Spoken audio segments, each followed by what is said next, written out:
சபையார் அமரவும். இப்பொழுதும் இரண்டாவது செய்திக்காக கடந்து செல்வோம்.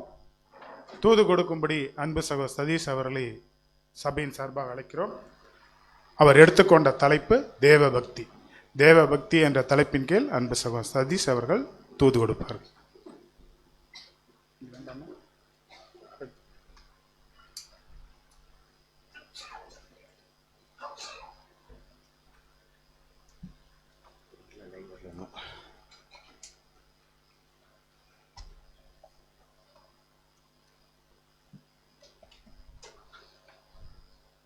Remote.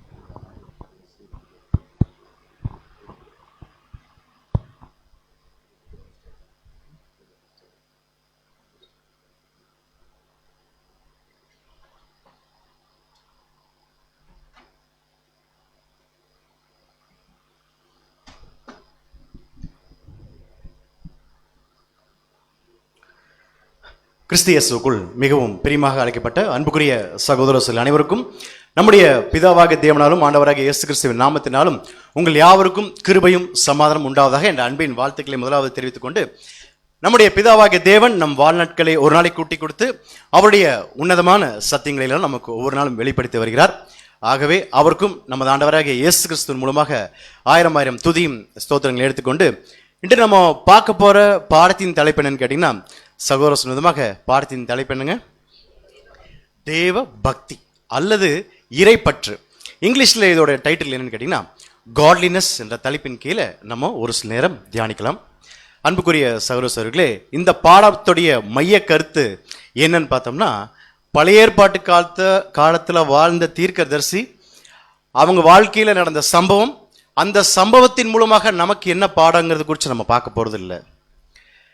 மாறாக யாரை குறித்து பார்க்க போறோம்னு பார்த்தீங்கன்னா, தேவ பக்திக்குரியவர்கள் யார், தேவ பக்திக்குரியவர்களாக தேவன் எதிர்பார்க்கக்கூடிய கேரக்டர்ல நம்ம அனுதினமும் அதை கடைப்பிடிச்சிட்டு வரமா இல்லையாங்கிறத குறித்து தான் நம்ம பார்க்க போறோம்.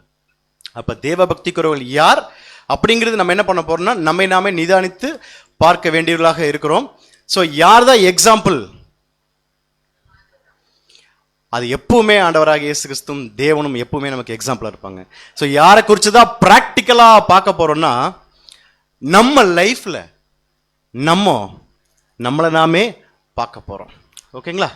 ஸோ பாடத்துக்கு நம்ம கடந்து போலாம். இந்த பாடத்தினுடைய ஆதார வசனம் வாசிக்கலாம். சகோதரி 1 கொரிந்தியர் 10ஆம் அதிகாரம் 31ஆம் வசனம். 1 கொரிந்தியர் 10ஆம் அதிகாரம் 31ஆம் வசனம். ஆகையால் நீங்கள் புசித்தாலும் குடித்தாலும் எதை செய்தாலும் எல்லாவற்றையும் தேவனுடைய மகிமைக்கென்று செய்யுங்கள். அன்புக்குரிய சகோதரர்களே, புசித்தாலும் குடித்தாலும் எதை செய்தாலும் அது என்ன பண்ணணும்? தேவனுடைய நாமத்திற்கு மகிமைக்கென்று செய்யணும். அப்போஸ்தலர் பவுல் இங்க கொரிந்து சபைக்கு ஒரு சில ஆலோசனைகளும் எச்சரிப்பு கொடுக்கும்போது இங்க 2 விதமான காரியங்களை குறித்து பதிவு பண்றாரு. எதெல்லாம் தேவனுடைய நாமத்துக்கு மகிமை உண்டாக்க முடியும்னு பார்க்கும்போது, நம்முடைய அன்றாட வாழ்க்கையில நம்ம காமனா செய்யக்கூடிய விஷயங்களை தான் அங்கே உருவப்படுத்துறாரு. என்னன்னு பார்த்தீங்கன்னா, சாப்பிட்றதுலையும்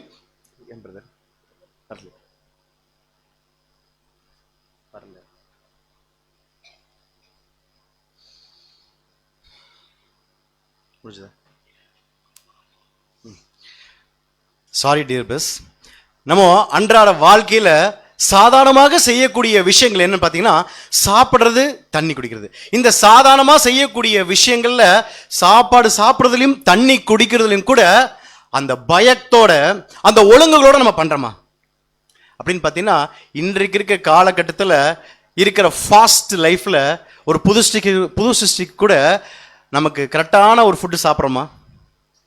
சாப்பிட முடியுமா? தேவன் சொல்லியிருக்காரு இல்லையா, ஒரு சில ஒழுங்குகளோட புது சிருஷ்டியின் ஒழுங்குமுறை நிறைய விஷயங்கள் இருக்கு. எந்த ஃபுட்டு நமக்கு ஒத்துக்கும், எது சாப்பிடணும் எது சாப்பிடக்கூடாதுங்கிறது இல்லையா, அதன் பிரகாரமாக நம்ம சாப்பிட்றோமா? ஏன்னா இன்னைக்கு டைம் இல்லை. ஒழுங்கான தண்ணி குடிக்கிறோமா, கரெக்டாக தண்ணி குடிக்கிறோமா? ஒரு நாளைக்கு எவ்வளோ லிட்டர் தண்ணி குடிக்கணும்? 10 லிட்டரா? வயிறு வெடிச்சிடும். 3 லிட்டர். ஸோ அதை ஒழுங்காக நம்ம செய்கிறோமா? ஏன் ஏன் அப்படின்னு பார்க்கும்போது இது நம்ம சுயாதீனம் இல்லையா? இதெல்லாம் நம்மளை கேள்வி கேட்க முடியுமா? ஏன் பிரதர் சாப்பிடலன்னு கேட்க முடியுமா? ஏன்னா நம்ம சுயாதீனம், நம்ம இஷ்டம், நம்ம ஹரிபரியா ஏதோ சாப்பிட்டுட்டு போயிட்டு இருக்கோம். இதை கூட ஒழுங்கமாக நம்ம செய்ய முடியுமான்னா செய்ய முடியாது. ஏன் பிரதர் சாப்பிடலன்னு கேட்க முடியுமா? இல்லை ஏன் சாப்பிட்டீங்கன்னு கேட்க முடியுமா? சாப்பிட்டீங்களான்னு கேட்டால் ரொம்ப சந்தோஷம். பாருங்க, அப்போஸ்தலர் பவுல் இங்கே பெரிய பெரிய காரியங்களெல்லாம் சொல்றதுக்கு முன்னாடி அங்கே சின்ன காரியங்களை தான் உருவப்படுத்துறாரு. சாப்பாடு சாப்பிட்றதுலையும் தண்ணி குடிக்கிறதுலையும். அப்போ இந்த விஷயத்தில் கூட நம்ம பயபக்தியா தேவனுடைய நாமத்திற்கு மகிமை உண்டாக்கும்படி செய்யணும். ஸோ அன்புக்குரிய சகோதரர்களே, சாப்பாடு சாப்பிட்றதுலையும் தண்ணி குடிக்கிறது மட்டும் இல்லை, புது சிருஷ்டியாக அர்ப்பணிப்பின் வாழ்க்கைக்குள்ளாக வந்ததுக்கு அப்புறமாக தேவனுடைய பிள்ளைகள் ஒரு புது சிருஷ்டியாக இருக்கக்கூடிய சகோதரரும் சகோதரியும் எந்த ஒரு காரியத்தை செய்தாலும், காலையில் தூங்கி எந்திரிச்சதுலேருந்து நம்முடைய மரணம் வரையில் எந்த ஒரு செயல் செய்தாலும் அதில் தேவனுடைய நாமத்திற்கு மகிமை உண்டாக்கும்படி செய்யணும். அப்படி செய்யறதுக்கு பேர் தான் என்னன்னு கேட்டீங்கன்னா தேவ பக்தி. ஸோ தேவ பக்தினா என்ன அப்படின்னு பார்த்தோம்னா 1 கொரிந்தியர் 10:31. அது என்ன 1 கொரிந்தியர் 10:31? நல்ல ஞாபகம் வச்சுக்கலாம். தேவ பக்தினா என்னன்னு கேட்டீங்கன்னா புசித்தாலும் குடித்தாலும் எதை செய்தாலும் தேவனுடைய நாமத்திற்கு மாத்திரம் மகிமை உண்டாக்கும்படி செய்யணும். இந்த வசனத்தை ஞாபகம் வச்சுக்கோங்க. கடைசி ஆமேன் ஸ்லைட் சொல்ற மட்டும் இந்த வசனங்கள் வந்துகிட்டே தான் இருக்கும். ஸோ இந்த தேவ பக்தி உலக ஜனங்கள் எப்படி காமிக்கிறாங்க, பெயர் கிறிஸ்தவர்கள் எப்படி காமிக்கிறாங்க, அதுக்கப்புறம் புது சிருஷ்டியாக அழைக்கப்பட்ட நம்ம இந்த தேவ பக்தியை எப்படி நம்ம வெளிப்படுத்தி காண்பிக்கிறோம்.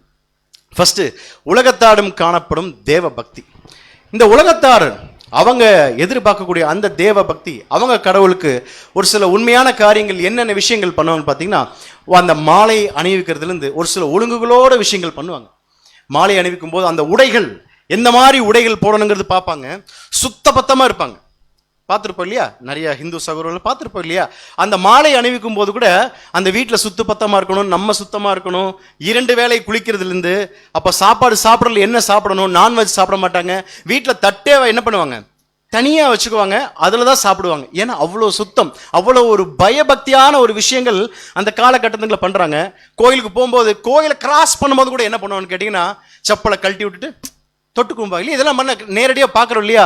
அப்போது ரொம்ப தூரம் பிரயாணம் பண்ணி நடந்தே போவாங்க, நடந்தே போய் கோயிலுக்கு போவாங்க. அதுக்கப்புறமா செப்பல் இல்லாமல் நடந்தே போகிறாங்க. அதுக்கப்புறமா வேற என்ன பண்ணுவாங்க, மண்சோறு சாப்பிடுவாங்க, தீச்சட்டி எடுப்பாங்க இல்லையா? பாருங்க, தன்னுடைய உடலை வருத்திக்கிறாங்க, அடிச்சுக்கிறாங்க, தீப்பந்தம் எடுக்கிறாங்க, தீயில மிதிச்சு நடந்து போறாங்க இல்லையா? அவ்வளவு அந்த பயபக்தியை அவங்களுடைய கடவுளுக்கு காமிக்கிறாங்க. அப்புறம் நம்முடைய முஸ்லீம் நண்பர்கள்லாம் பார்த்தீங்கன்னா அவங்களுடைய பயபக்திங்கும் போது அந்த நோன்பு இருக்கும்போது பார்த்தீங்கன்னா எவ்வளோ விஷயங்கள் கடைப்பிடிப்பாங்க. 5 மணி நேரம் தொழுகிறாங்க. எச்சில்ல கூட தண்ணி, எச்சில்ல கூட என்ன பண்ணாங்க, முழுங்குறது இல்லை, தண்ணி குடிக்க மாட்டாங்க. ஒரு சில ஒழுங்குகளோட பண்றாங்க இல்லையா? அந்த பாங்கோசை ஒழிக்கும் போது என்ன பண்ணுவாங்க, எந்த இடத்துல இருந்தாலும் அவங்க என்ன பண்ணுவாங்கன்னு கேட்டிங்கன்னா அந்த துண்டை விரிச்சு என்ன பண்ணுவாங்கன்னா ப்ரேயர் பண்ணுறாங்க. அவங்க கடவுளுக்கு கொடுக்கக்கூடிய அந்த பயம், அது எவ்வளோ பெரிய ஆளாக இருந்தாலும் அந்த ஓசை கேட்ட உடனே ஆட்டோமேட்டிக்காக என்ன பண்ணணும்னு கேட்டிங்கன்னா அந்த ப்ரேயரை ஸ்டார்ட் பண்ணிடுவாங்க. இது உலகத்தாரிடம் காணக்கூடிய இந்த தேவ பக்தி. அடுத்தது, பெயர் கிறிஸ்தவரிடம் காணப்படும் தேவ பக்தி. எந்த மாதிரி தேவ பக்தி வெளிப்படுத்துவாங்க?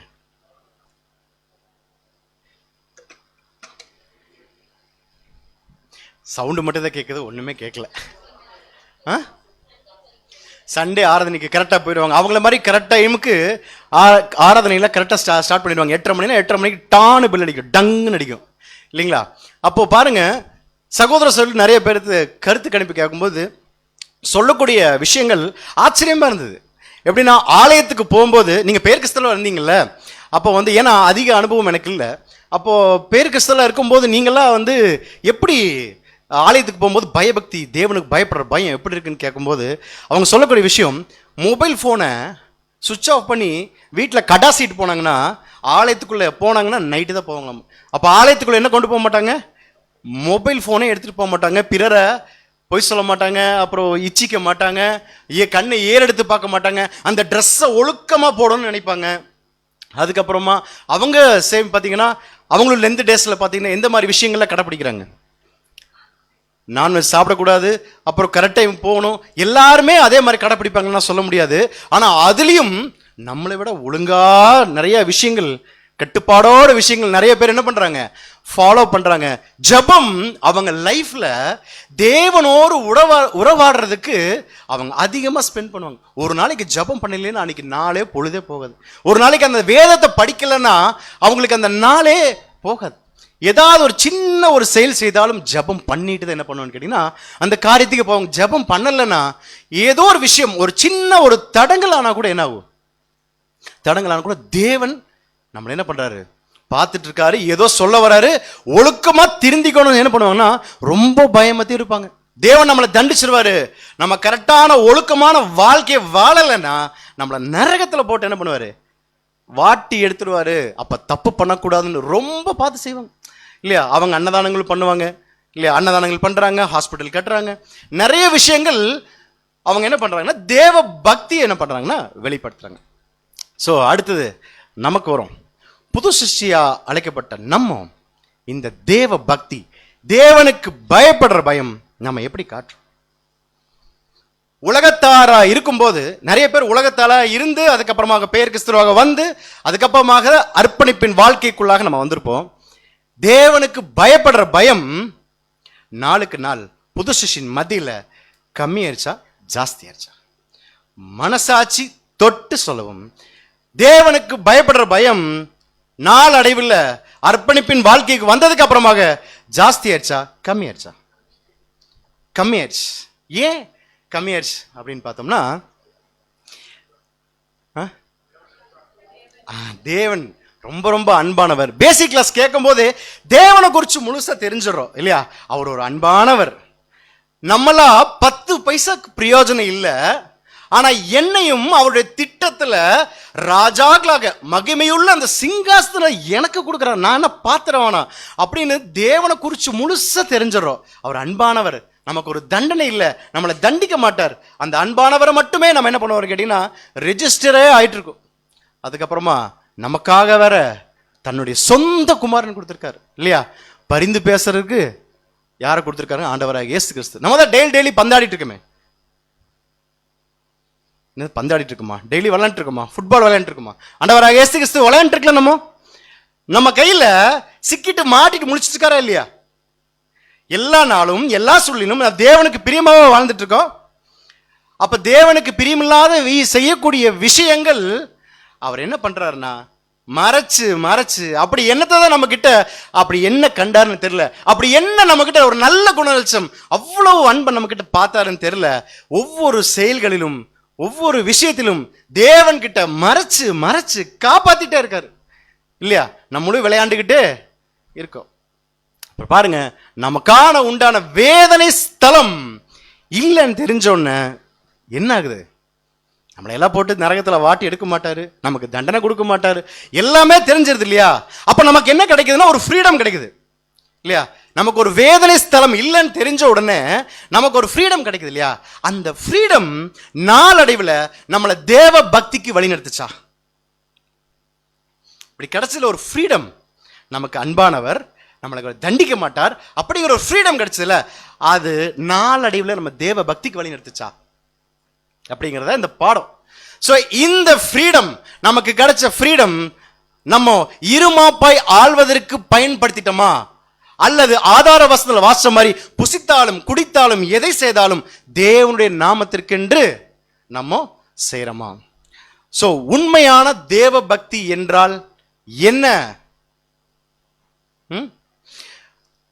பேர் கிறிஸ்தவர்களுக்கு தெரியுமா? அதாவது பேர் கிறிஸ்தவர்களுக்கு இந்த உண்மையான தேவ பக்தி என்னன்னு தெரியுமா? தெரியாது. அவங்களை குறை சொல்ல வேண்டிய அவசியம் இல்லை.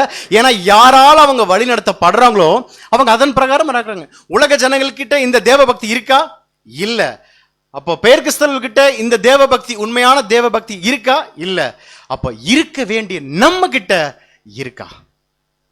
ஆதார வசனத்தில் வாச மாதிரி புசித்தாலும் குடித்தாலும் எதை செய்தாலும் தேவனுடைய நாமத்திற்கு மகிமை உண்டாக்கும்படி செய்யறோமா? அப்படி செஞ்சோம்னா தான் தேவ பக்திக்குரியவர்கள் என்று தேவன் முன்னாடியும் பரிசுத்தவான்கள் முன்னாடியும் நம்ம ப்ரூஃப் பண்ண முடியும். அப்படி வசனத்தின் பிரகாரமாக நம்ம வாழலைன்னா சத்தியத்தை தெரிஞ்சும், சத்தியத்தை தெரியாதவர்கள் தவறு செஞ்சா பரவாயில்ல, சத்தியத்தை தெரிஞ்சும் நம்ம பண்ணலைன்னா அது பிரயோஜனம் இல்லை. அதாவது ப்ராப்பர் ட்ரூத் தெரிஞ்சு ப்ராப்பர் வேலை நம்ம போலன்னா கண்ணிருந்தும் குருடர்கள். சோ உலக ஜனங்களுக்கு தெரியாத இந்த தேவ பக்தி, உண்மையான தேவ பக்தி, பெயர் கிறிஸ்தவர்களுக்கு தெரியாத இந்த உண்மையான தேவ பக்தி, புது சிருஷ்டி அழைக்கப்பட்ட உண்மையான தேவ பக்தி நமக்கு எப்படி தெரியும்? யார் நமக்கு சொல்லிக் கொடுப்பாங்க? வசன வாசல பாருங்க. 1 தீமோத்தேயு 3ஆம் அதிகாரம் 16ஆம் வசனம். 1 தீமோத்தேயு 3ஆம் அதிகாரம் 16ஆம் வசனம். அன்றியும் தேவ பக்திக்குரிய ரகசியமானது யாவரும் ஒப்புக்கொள்கிறபடியே மகா மேன்மையுள்ளது. தேவன் மாம்சத்திலே வெளிப்பட்டார், ஆவியிலே நீதியுள்ளவர் என்று விளங்கப்பட்டார், தேவதூதர்களால் காணப்பட்டார், புறஜாதிகளிடத்தில் பிரசங்கிக்கப்பட்டார், உலகத்திலே விசுவாசிக்கப்பட்டார், மகிமையிலே ஏறெடுத்துக் கொள்ளப்பட்டார். அன்புக்குரிய சகோதரர்களே, வசனம் 6க்கு முடிக்கும் போது தேவ பக்தி குறித்து என்னன்னு கேட்டீங்கன்னா இட்ஸ் a சீக்ரெட். சீக்ரெட்னு ஆரம்பிச்சுட்டு தேவன் மாம்சத்தில் வெளிப்பட்டார். தேவன் மாம்சத்தில் வெளிப்பட்டார், ஆவியிலே நீதியுள்ளவர் என்று விளங்கப்பட்டார், தேவ தூதர்களால் காணப்பட்டார், புறஜாதிகளிடத்திலே விசுவாசிக்கப்பட்டார், உலகத்திலே என்ன பண்ணாரு? மகிமையிலே ஏறெடுத்துக் கொள்ளப்பட்டார், உலகத்திலே விசுவாசிக்கப்பட்டார் இருக்கு இல்லையா? அப்ப தேவன் மாம்சத்தில் வெளிப்பட்டாரா? தேவனை மாம்சத்துல பார்க்க முடியுமா? தேவனை மாம்சத்துல பார்க்க முடியாது. தேவன் மாம்சத்துல பார்க்க முடியாது. அப்படி தேவனை மாம்சத்துல பார்க்கணும்னு நினைச்சா யாரை பார்க்கலாம்? ஆண்டவராக இயேசு கிறிஸ்து. சோ இந்த வசனத்துல என்ன அப்போஸ்தலர் பவுல் கோட் பண்றாரு பாத்தீங்கன்னா, ஆண்டவராகிய இயேசு கிறிஸ்து அவர் ஞானஸ்தானத்திலிருந்து அவர் மகிமையில ஏறெடுக்கக்கூடிய விஷயங்களை தான் என்ன பண்றாரு கேட்டீங்கன்னா இந்த வசனத்துல ஃபுல்லா கொடுத்திருக்காரு. அவர் வாழ்ந்த வாழ்க்கைய வசனத்துல கோட் பண்ணிருக்காரு இல்லையா? சோ அன்புக்குரிய சகோதரர்களே, ஆண்டவராகிய இயேசு கிறிஸ்து ஞானஸ்தானத்திலிருந்து கல்வாரையில மரிக்கிற மட்டுமே அவர் கூட இருந்தவங்களுக்கு தான் தெரியும். தேவனை மாம்சத்துல பார்த்தாங்க. கரெக்டா வராங்க. தேவனை மாம்சத்துல பார்த்த யோவான் சொல்லும்போது அருமையான வசனம் வாசிக்கலாம் பாருங்க. யோவான் 1ஆம் அதிகாரம் 14ஆம் வசனம். யோவான் 1ஆம் அதிகாரம் 14ஆம் வசனம். அந்த வார்த்தை மாம்சமாகி கிருபையினாலும் சத்தியத்தினாலும் நிறைந்தவராய் நமக்குள்ளே வாசம் பண்ணினார். அவருடைய மகிமையை கண்டோம். அது பிதாவுக்கு ஒரே பேரானவருடைய மகிமைக்கு ஏற்ற மகிமையாகவே இருந்தது. யோவான் சொல்லும்போது நாங்க தேவனையே பார்த்தோம், அவரை கட்டி பிடிச்சோம், அவர் கூடவே சாப்பிட்டோம், அந்த தேவனுடைய அந்த குணலட்சணங்களை நாங்க கண்ணால பார்த்தோம், அந்த அன்பை ருசிச்சோம், அவர் கூடவே டிராவல் பண்ணோம், அவர் கூடவே எல்லா விஷயங்களும் நம்ம பார்த்தோம், அந்த மகிமையை நேரா பார்த்தோம் இல்லையா? சோ தேவ பக்தினா என்ன நம்ம கண்டுபிடிக்கிறோம்? யார் ஒருவரால் சொல், செயல், சிந்தை ஆகிய எல்லாவற்றிலும் பிதாவாகிய தேவனை வெளிப்படுத்த முடியும்னா அதுதான் உண்மையான தேவ பக்தி. சோ இந்த உண்மையான தேவ பக்தியை யார் ஃபர்ஸ்ட் வெளிப்படுத்தி காமிச்சாங்கன்னா ஆண்டவராகிய இயேசு கிறிஸ்து. தேவன் என்ன நினைப்பாரோ அதுதான் கிறிஸ்து செய்வார். தேவன் யாரை மன்னிக்கணும்னு நினைக்கிறாரோ அவரைத்தான் மன்னிப்பார். தேவன் யார்கிட்ட பேச சொல்றாரோ, அவருக்கு யாருக்கு பிரியமா இருக்கவங்கிட்ட பேச சொல்றாரோ அவங்களுக்கு மட்டும்தான் பேசுவார். சோ இந்த ரகசியம் ஆரம்பிச்சார் இல்லையா? இந்த தேவ பக்தியின் ரகசியம் உலக ஜனங்களுக்கு ரகசியம், பேர் கிறிஸ்தவர்களுக்கு என்னாச்சுன்னு கேட்டீங்கன்னா ரகசியம். நமக்கு ரகசியமா வெளிப்படுத்திச்சா? எப்படி வெளிப்படுத்தாங்க? கிறிஸ்து அவருடைய லைஃப், வாழ்ந்த வாழ்க்கை நமக்கு என்ன கொடுத்திருக்குன்னா தேவனை குறித்து முழுசான ஒரு அறிவை கொடுத்திருக்கார். வசனம் வாசிக்கலாம் பாருங்க. 1 யோவான் 5ஆம் அதிகாரம் 20ஆம் வசனம். 1 யோவான் 5ஆம் அதிகாரம் 20ஆம் வசனம். அன்றியும் நாம் சத்தியம் உள்ளவரை அறிந்து கொள்வதற்கு தேவனுடைய குமாரன் வந்து நமக்கு புத்தியை தந்திருக்கிறார் என்றும் அறிவோம். அவருடைய குமாரனாகிய இயேசு கிறிஸ்து எண்ணப்பட்ட சத்தியம் உள்ளவருக்குள்ளும் இருக்கிறோம். இவரே மெய்யான தேவனும் நித்திய ஜீவனுமாய் இருக்கிறார். சோ சத்தியம் உள்ளவர் யாரு? பிதாவாகிய தேவன். அந்த சத்தியம் உள்ளவரை அறிந்து கொள்வதற்கு யார் நமக்கு புத்தி கொடுக்குறாங்கன்னா ஆண்டவராகிய இயேசு கிறிஸ்து. தேவனை குறிச்சுதான முழு விஷயங்களும் நமக்கு புத்தியா கொடுத்திருக்காரு. சோ அன்புக்குரிய சகோதரர்களே, இப்ப இந்த உண்மையான தேவ பக்தி நம்முடைய அன்றாட லைஃப்ல காமிக்கணும் அப்படின்னா, செய்யணும் அப்படின்னா ஆண்டவராகிய இயேசு கிறிஸ்து இல்லாம நம்ம செய்ய முடியாது. வாசிக்கலாம். அதாவது தேவ பக்திக்குண்டான விளக்கம், காட்லினஸ். வாசிக்கலாம் சகோதரி. இந்த வார்த்தைக்கு இறைப்பற்று அல்லது தேவ பக்தி என்று அர்த்தம். அதாவது அன்பும் பிரமிப்பும் ஆச்சரியமும் கலந்த கலவை. தனது வாழ்வின் அனைத்து சூழ்நிலைகளிலும் கர்த்தர் இயேசுவே உண்மையான தேவ பக்தியை வெளிப்படுத்தி காண்பித்தார். கர்த்தரிடமிருந்து மாத்திரமே உண்மை தேவ பக்தியை நாம் கற்றுக்கொள்ள முடியும். ஸோ ஆண்டவராகிய இயேசு கிறிஸ்துக்கிட்ட மட்டுமிருந்து தான் நம்ம கத்துக்க முடியும். ஸோ இப்போ உண்மையான தேவ பக்தினா என்ன கண்டுபிடிக்கிறோம்? தேவ பக்தினா என்ன? 1 கொரிந்தியர் 10:31 என்னது? புசித்தாலும் குடித்தாலும் எதை செய்தாலும் தேவனுடைய நாமத்திற்கு மகிமை உண்டாக்கும்படி செய்யும். இது யார் நிறைவேற்றி முடிச்சா? ஆண்டவராகிய இயேசு கிறிஸ்து. ஸோ அடுத்த பாட்டுக்கு நம்ம போயிடலாம். கொலோசியர் 2:9. கொலோசியர் 2:9. ஏனென்றால் தேவத்துவத்தின் பரிபூரணம் எல்லாம் சரீர பிரகாரமாக அவருக்குள் வாசமாயிருக்கிறது. அதாவது அதாவது தேவத்துவத்தின் பரிபூரணம் எல்லாம் சரீர பிரகாரமாக அவருக்குள் வாசமா இருக்கிறது. அப்போ ஆண்டவராகிய இயேசு கிறிஸ்துக்குள்ள யார் குடியிருந்தா? தேவனே குடியிருந்தார் இல்லையா? இந்த தேவத்துவத்துக்கு என்ன ஆங்கில வார்த்தை பார்த்தீங்கன்னா காட் ஹெட். அங்க நம்ம தேவ பக்திக்கு என்ன ஆங்கில வார்த்தை பார்த்தோம்னா காட்லினஸ் பார்த்தோம். இங்க பார்த்தீங்கன்னா காட் ஹெட், தேவத்தன்மை. தேவத்தன்மை ஆண்டவராகிய இயேசு கிறிஸ்து கிட்ட தேவத்தன்மை இருந்துச்சா? அவர் இந்த உலகத்துல வாழ்ந்த வாழ்க்கையில தேவ பக்தியை ஒவ்வொரு நாளும் காமிச்சார். ஆனா அவருக்குள்ள இன்பில்ட்டாவே என்னன்னு கேட்டீங்கன்னா அந்த பரிபூர்ண மனுஷனுக்கு உண்டான விஷயங்கள் இருக்கும்போது தேவத்தன்மையும் கூடது. நம்ம கிட்ட இருக்கா? நம்ம கிட்ட தேவத்தன்மை இருக்கா? இல்ல. அப்போ நம்ம என்ன பண்ணணும்னா இந்த தேவத்தன்மை நமக்கு எப்ப கிடைக்கும்னா இப்ப கிடைக்காது. இப்ப கிடைக்காது. நம்ம தேவ பக்திய அன்றாட லைஃப்ல தேவனுக்கு பிரியமாக வாழும் போது தேவன் சொல்லுவாரு, உத்தமும் உண்மையான ஊழியக்காரனே, உனக்கு போதும்பா, உனக்கு வேற சரீரம் தர, உனக்கு இன்னொரு தன்மை தரங்கிறதா தேவத்தன்மை. தேவ பக்தி அன்றாட லைஃப்ல நம்ம காமிச்சு நமக்கு முடியும் போது, நம்முடைய கோர்ஸை முடியும் போதுதான் தேவ தன்மையாக மாறும். சோ நம்ம தேவத்தன்மையா மாற முடியுமா? ஆண்டவராகிய இயேசு கிறிஸ்து சொல்லும்போது அவருக்குள்ள முழுசா குடிக்கொண்டிருக்கும் போது வாசிக்கலாம் பாருங்க. யோவான் 8:29. யோவான் 8:29. என்னை அனுப்பினவர் என்னுடனே கூட இருக்கிறார். பிதாவுக்கு பிரியமானவைகளை நான் எப்பொழுதும் செய்கிறபடியால் அவர் என்னை தனியே இருக்க விடவில்லை என்றார். சோ எப்போதுமே அவர் கூட இருக்கிறனால என்ன பண்றதில்ல, என்ன தனியாவே விடுறதில்ல. இப்ப நம்மளும் தேவ தன்மைக்கு மாறணும்னா நம்ம என்ன பண்ணணும்? வசனம் வாசிக்கலாம் பாருங்க. கொலோசியர் 2:10. கொலோசியர் 2:10. அவரோடு இணைந்திருப்பதால் நீங்களும் நிறைவு பெறுகிறீர்கள். ஆட்சியாளர், அதிகாரம் கொண்டோர் அனைவரும் அவருடைய கட்டுப்பாட்டுக்குள் உள்ளனர். சோ நம்மளும் ஆண்டவராகிய இயேசு கிறிஸ்து கூடவே இணைஞ்சிருந்தோம்னா இந்த நமக்குள்ள யார் வாசம் செய்வானா? தேவ தன்மை. இந்த தேவ தன்மை நமக்குள்ள உள்ள வரணும்னா ஆண்டவராகிய இயேசு கிறிஸ்து நம்மளோட இணைஞ்சிருந்தாதா தேவனே நம்ம கூட வாசமா இருப்பார் இல்லைங்களா? வாசிக்கலாம் அடுத்தது. காட் ஹெட்ங்கிற வார்த்தைக்கு அடுத்த வார்த்தை. காட் ஹெட் வார்த்தைக்கு தேவத்துவம் அல்லது தேவத்தன்மை என்று பொருள். தேவ பக்தி சிறிது சிறிதாக வளர்ச்சியடைந்து தேவத்தன்மையாக அல்லது தேவத்துவமாக மாற வேண்டும். அதாவது தேவத்தன்மை, தேவ பக்தி அதிகப்புறமா அடுத்த வளர்ச்சிக்கு அடைஞ்சுதான் தேவ தன்மையா மாறணும். அதுக்கு பேர் தான் டிரான்ஸ்ஃபர்மேஷன்.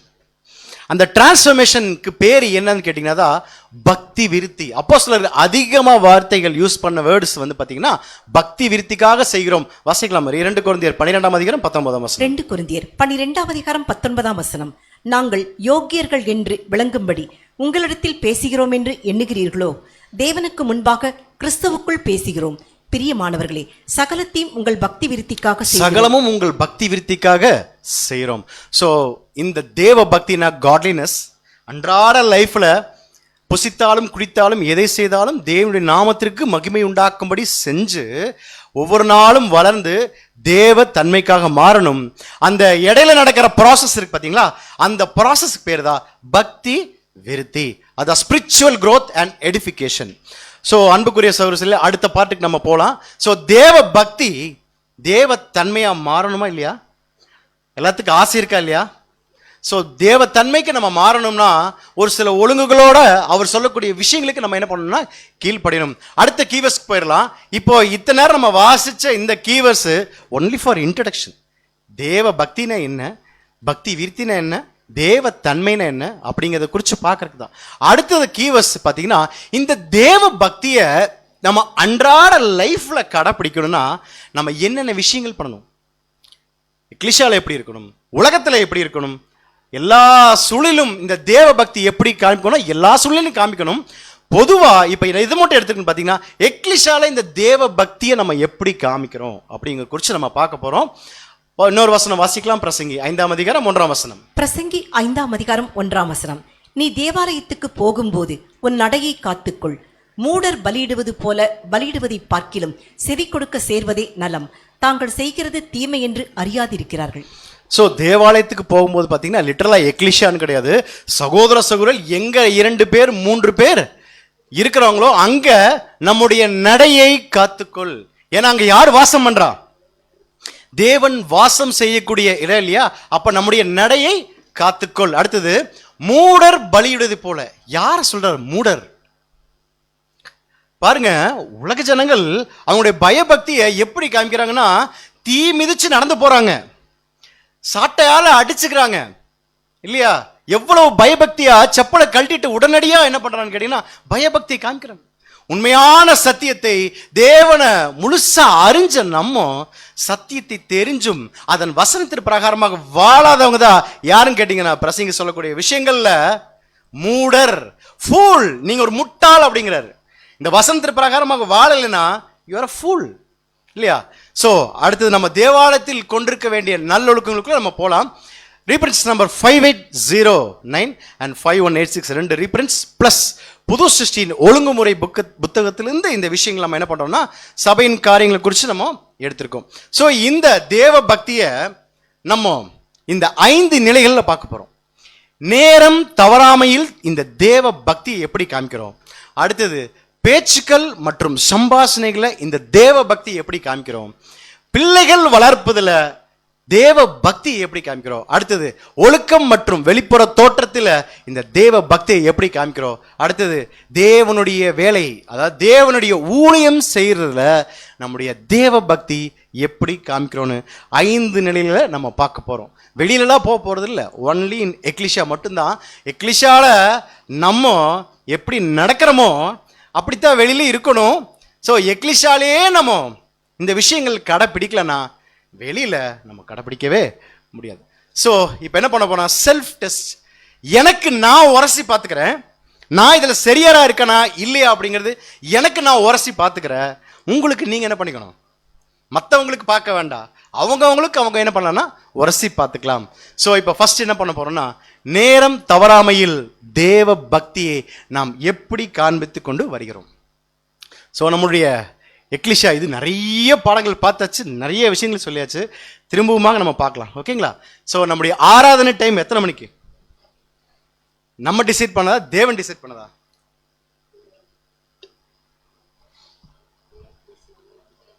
தேவன் டிசைட் பண்ணத்தான் நம்ம தேவன் டிசைட் பண்ணிருக்காரு இல்லையா? அப்ப 8:30 மணிக்கு எத்தனை பேர் நம்ம பிரசன்ட் ஆயிருக்கும்?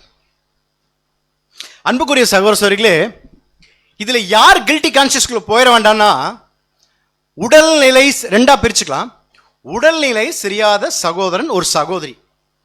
ஓகேங்களா? அதுக்கப்புறமா கான்செக்ரேட் பண்ணாத ஒரு வீட்டில் பார்த்தீங்கன்னா கணவன் கான்செக்ரேட் பண்ணியிருப்பாங்க, மனைவி இருக்க மாட்டாங்க. அவங்கெல்லாம் அங்கிருந்து வெளியே வரதே பெரிய விஷயம். ஓகேங்களா? அதுக்கப்புறமாக வர்ற வழியில டயர் பஞ்சர் ஆயிருக்கும் இல்லையா? ரொம்ப தூரம் பிரயாணப்பட்டு வர்றாங்க இல்லையா? ரொம்ப தூரம் பிரயாணப்பட்டுட்டு பஸ் கிடைக்காம வெயிட் பண்ணி வராங்க இல்லையா? அதுக்கப்புறமாக வர வழியில் ஏதாவது ஒரு அசாதாரண சூழ்நிலை நடந்திருக்கும், உடல்நிலை சரியாம இருக்கும். அவங்க எப்படி போய்க்க வேண்டாம்னா கில்ட்டி கான்சியஸ்ல போக வேண்டாம், தவறாக எடுத்துக்க வேண்டாம். இன்னொரு பார்ட் என்னன்னு கேட்டீங்கன்னா, எல்லா விதமான சூழ்நிலையும் தேவன் கொடுத்திருப்பார். வீட்டில் எந்த பிரச்சனையும் கொடுத்துருக்க மாட்டார். தேவன் வர்றதுக்கு வாகனங்கள் கொடுத்துருப்பாரு, பைக் கொடுத்துருப்பாரு, கார் கொடுத்துருப்பாரு, பஸ்ல வர அந்த பஸ்ஸுக்கு காசு கொடுத்துருப்பாரு. வீட்டில் எந்த ஒரு பிரச்சனையும் இருக்காது. நேரத்துக்கு எக்லிஷா வரலாம், அவங்களுக்கு உண்டான பாடம் தான். ஸோ எத்தனை மணிக்கு ஆராதனை? 8:30. எத்தனை பேர் நம்ம பிரசன்ட் ஆனோம்? 28. இது பிராக்டிக்கல் லெசன்ஸ், நமக்குள்ள நம்ம பேசிக்கிறது மட்டும்தான். 28 பேர் 8:30 மணிக்கு வந்துட்டோம். அதுக்கப்புறமா டோட்டல் பிரசன்ட் 135. சரிங்களா? அப்ப ஏன் வர முடியல? அப்படிங்கும்போது அன்புக்குரிய சகோதரர்களே, நம்முடைய பிதாவாகிய தேவனும் ஆண்டவராகிய இயேசு கிறிஸ்துவும் இந்த நேரத்தை எப்படி ஃபாலோ பண்ணியிருக்காங்க? அண்ட சராசரங்களுக்கு படைத்த நம்முடைய பிதாவாகிய தேவன் இந்த உலகத்தை படைத்ததிலிருந்து ஒவ்வொரு விஷயமும் இந்த நேரத்தை ஒழுங்குகளோட இந்த கிரியேஷன் அன்னையிலிருந்து ஸ்டார்ட் பண்ண விஷயம் இனி நாள் வரையில் ஒரு சின்ன பிசிறு இல்லாம அதாவது வேலையை ஒழுக்கமா ஓடிக்கிட்டே இருக்கா இல்லையா? ஏதாவது ஒரு சின்ன மாற்றங்கள் வருமா? சூரியன் காலையில் உதிக்கலைன்னா என்ன ஆகும்? வெயிலே அடிச்சிட்டு இருந்தா என்ன ஆகும்? குளிரே அடிச்சிட்டு இருந்தா என்ன ஆகும்? அடுத்த நிலைக்கு மாறணுமா இல்லையா? அப்போ மழை பெஞ்சுக்கிட்டே இருந்தா என்ன ஆகும்? அந்த மாதிரி விஷயங்கள் வரும்போது நட்சத்திரங்கள் பாருங்க, அது வேலையை கரெக்டா பூமி சுத்தாம இருந்தா என்ன ஆகும்? அப்ப பாருங்க, அப்ப தேவன் படைச்சதுல ஒவ்வொரு விஷயங்களும் அதன் காலத்தில் அதன் நேரத்துல சின்ன பிசிறில்லாம நேரத்தை கடைபிடிக்க விஷயம். நம்முடைய ஆண்டவராக இயேசு கிறிஸ்து எப்படி இந்த டைமை ஃபாலோ பண்ணார்? நேரத்தை எப்படி ஃபாலோ பண்ணார்? நீசான் 15ஆம் தேதி மரிச்சிருக்கலாம் இல்லையா? காட்டி கொடுக்கப்பட்டதிலிருந்து அந்த பிலாத்து வீட்டுக்கு போறதுலேருந்து விசாரணைக்கு சங்கம் போற முடி, அதுக்கப்புறமா நியாய சங்கம் எல்லா இடத்துக்கும் போகும்போது தன்னுடைய டைமை எப்படி மெயின்டைன் பண்ணார்? ஏன் மெயின்டைன் பண்ணணும்? வை? ஏன் நீசான் 14 நீசான் மாதம் 14ஆம் தேதி 3 மணிக்கு எதுக்கு மறிக்கணும்? அந்த நீசான் மாதம் 15ஆம் தேதி மறிக்கலாமே, 16 மறிக்கலாமே, இன்னும் 2-3 நாள் சீசர்களோட ஜாலியா இருந்துட்டு அவங்க சொல்ல வேண்டியதா சொல்லிட்டு அடுத்த மாசம் ஆபிப் மாசம் மறிக்கலாம், அடுத்த மாசம் மறிக்கலாம். ஏன் நீசான் 14 3 PM?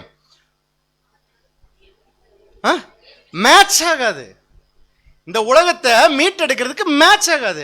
அப்போ நம்மளை மீட்டெடுக்கிறதுக்கு ஆண்டவராக இயேசு கிறிஸ்து ஒவ்வொரு சூழலிலும், ஒவ்வொரு வேலையிலும், ஒவ்வொரு நொடியும் என்ன பண்றாருன்னு கேட்டீங்கன்னா, செகண்டுக்கு என்ன பண்றாருன்னா தன்னுடைய கண்ட்ரோல்ல வச்சிருந்தார் அந்த நேரத்தை.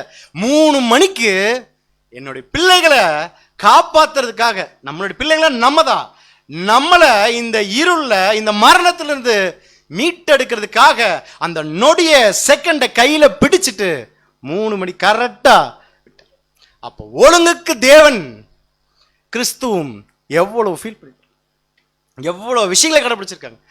அப்ப இவங்களை ஃபாலோ பண்ற நம்ம அந்த நேரத்தை எவ்வளவு ஃபாலோ பண்ண நம்ம பாருங்க. உலகத்துல எந்தெந்த விஷயங்களுக்கெல்லாம் நம்ம ஃபாலோ பண்ணிட்டு இருக்கோம் அந்த நேரத்தை, எந்தெந்த விஷயங்களுக்கு ஃபாலோ பண்றோம்?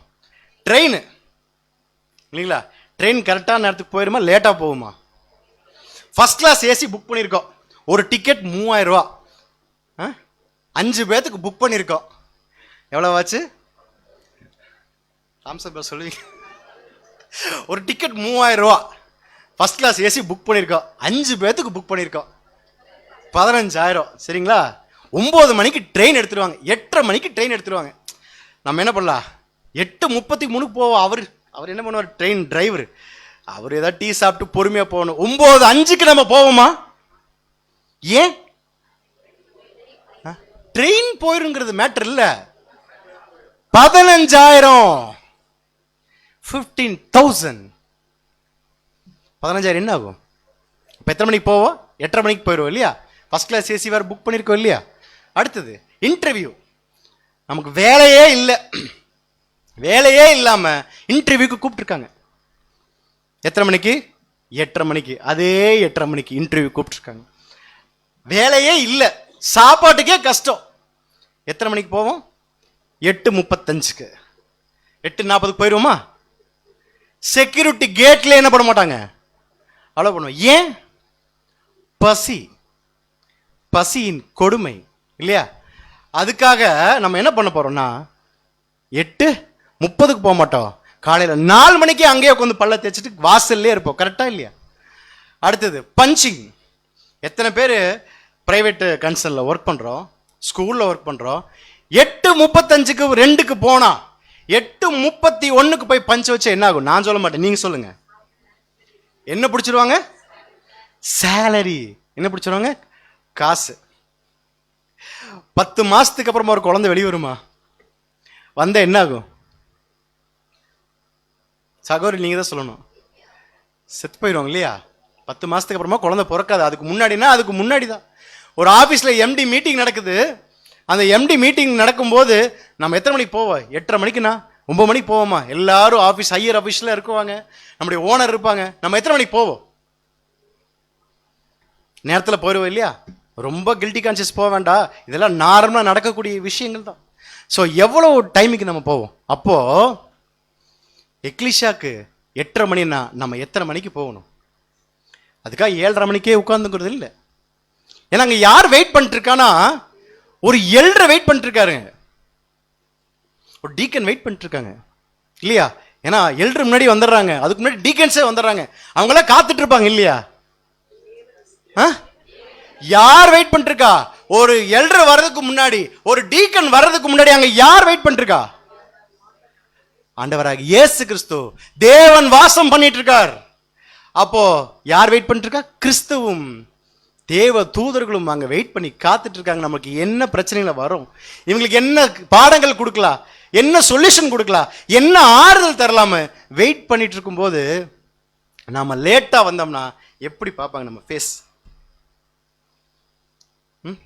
மற்ற இடத்துக்கு, உலகத்துக்கு எவ்வளவு ப்ரிஃபரன்ஸ் கொடுத்து அந்த டைமை நம்ம வெயிட் பண்றோம்.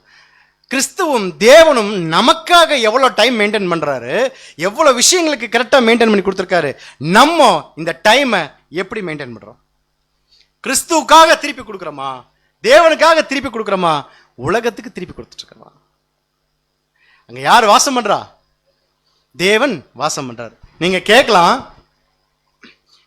என்ன கேட்கலாம்னா, பிரதர் எனக்கு சுயாதீனம் இருக்கு, நான் லேட்டா வந்தா என்ன பண்ணுவேன்? கணக்கு யார்கிட்ட கொடுத்துக்குவேன்? நான் தேவன்கிட்ட கொடுத்துக்குவேன். நான் ஏன் லேட்டா வரேங்கிறது அவருக்கு தெரியும், நான் கணக்கு கொடுத்துக்கிறேன். What is your problem? கேட்குறீங்களா? என்னை பார்த்து கேளுங்களேன் ஒரு கேள்வி. What is your problem?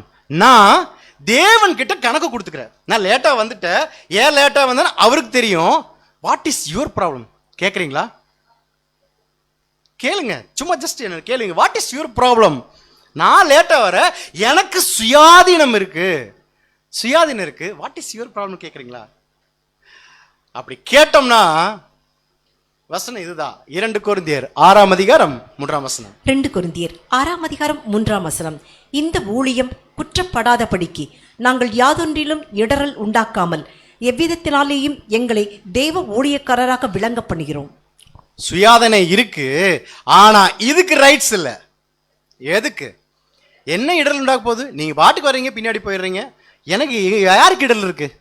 நான் எக்லிஷாக்கு லேட்டா வரதுனால என்ன இடர்ல இருக்கு? என்ன இடர்ல இருக்கு? என்ன இடர்ல இருக்கு? இதை சொல்லுங்க. நீங்க கேள்வி பதிலாக போனா, நான் பாட்டுக்கு சப்ஜெக்டை பேசிட்டு ப்ரொஃபஸர் மாதிரி சப்ஜெக்ட் பேசிட்டு போனேன்னு வச்சுக்கோங்களேன், நல்லா இருக்காது. நான் பாட்டுக்கு படபடன்னு பேசிட்டு போயிடுவேன், நல்லா இருக்காது. ஒரு இன்ட்ராக்ஷன் இருந்தா தான் அந்த புரிதலுக்குள்ள வர முடியும், அந்த இம்பாக்ட் புரியும்.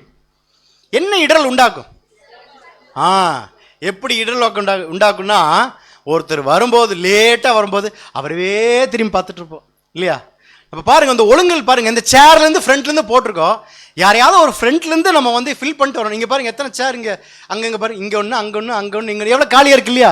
அப்ப நம்ம வந்து உட்காரும் போதே அந்த சேர் ஃபில் பண்ணி உட்காரமா? அது சில ஒழுங்குகள் தானே, எக்லிஷாவின் ஒழுங்கு தானே, அது ஃபில் பண்ணி உட்காரமா? அப்ப பின்னாடி ஆர்கனைஸ் பண்ற சகோதரர்கள் என்ன பண்ணுவாங்கன்னா, லேட்டா வர்றவங்களுக்கு என்ன பண்ணுவான்னு கேட்டீங்கன்னா, அங்க நல்லா ஒருத்தர் கேட்டுட்டு இருப்பாரு, இங்க ஒருத்தர் சப்ஜெக்ட் பேசிட்டு இருப்பாரு, உயிரை கொடுத்து சப்ஜெக்ட் பேசிட்டு இருப்பாரு இல்லையா? மூப்பர்கள் சப்ஜெக்ட் பேசுறாங்க. அப்படி பேசிட்டு இருக்கும்போது உங்களுக்கும், அதாவது சகோதரர்களுக்கும் ஜனங்களுக்கும் உண்டான கான்டாக்ட் வந்து பேசிட்டு இருப்பாரு. அப்படி பண்ணும்போது என்ன கேட்டீங்கன்னா, ஒழுக்கமா உட்காந்து ஒருத்தர் சப்ஜெக்ட் கேட்டிருப்பாரு. அவர் என்ன பண்ணுவோன்னா, பிரதர் ப்ளீஸ் முன்னாடி போய் உட்காருங்க அப்படின்னு சொல்லும்போது, அவர் என்ன பண்ணுவாரு, எந்திரிச்சு வரும்போது அதை எல்லாரும் திரும்பி பார்ப்பாங்க இல்லையா? அப்ப டிஸ்ட்ராக்ஷன், இடரல்.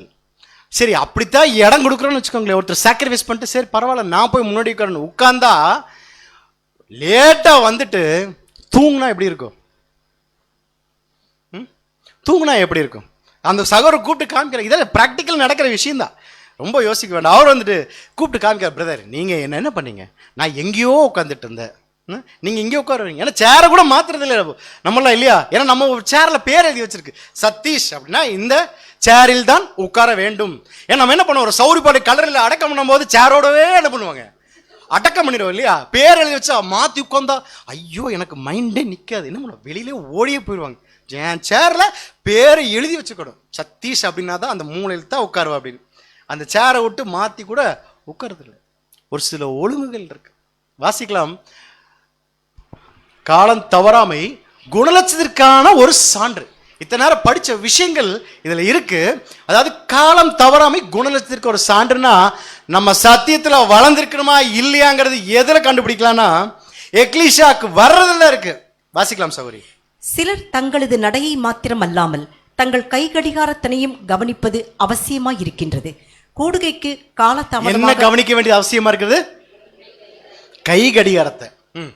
கூடுகைக்கு கால தாமதமாக வருதல் என்பது நீதி மற்றும் அன்பு இரண்டின் எங்க செக் கொள்கைகளுக்கும் வைக்கிறாரு? எக்லிஷாக்கு லேட்டா வர்றதுல அன்பு என்ன நீதி? இதுல என்னங்க அன்பு நீதி? இது லென்த்தியான பாடம் தான். மைண்ட் செட்டப் பண்ணிக்கோங்க. லேட்டா தான் முடியும். ஏன்னா பிராக்டிக்கல் பேசும்போது லேட்டா தான் ஆகும். சரிங்களா?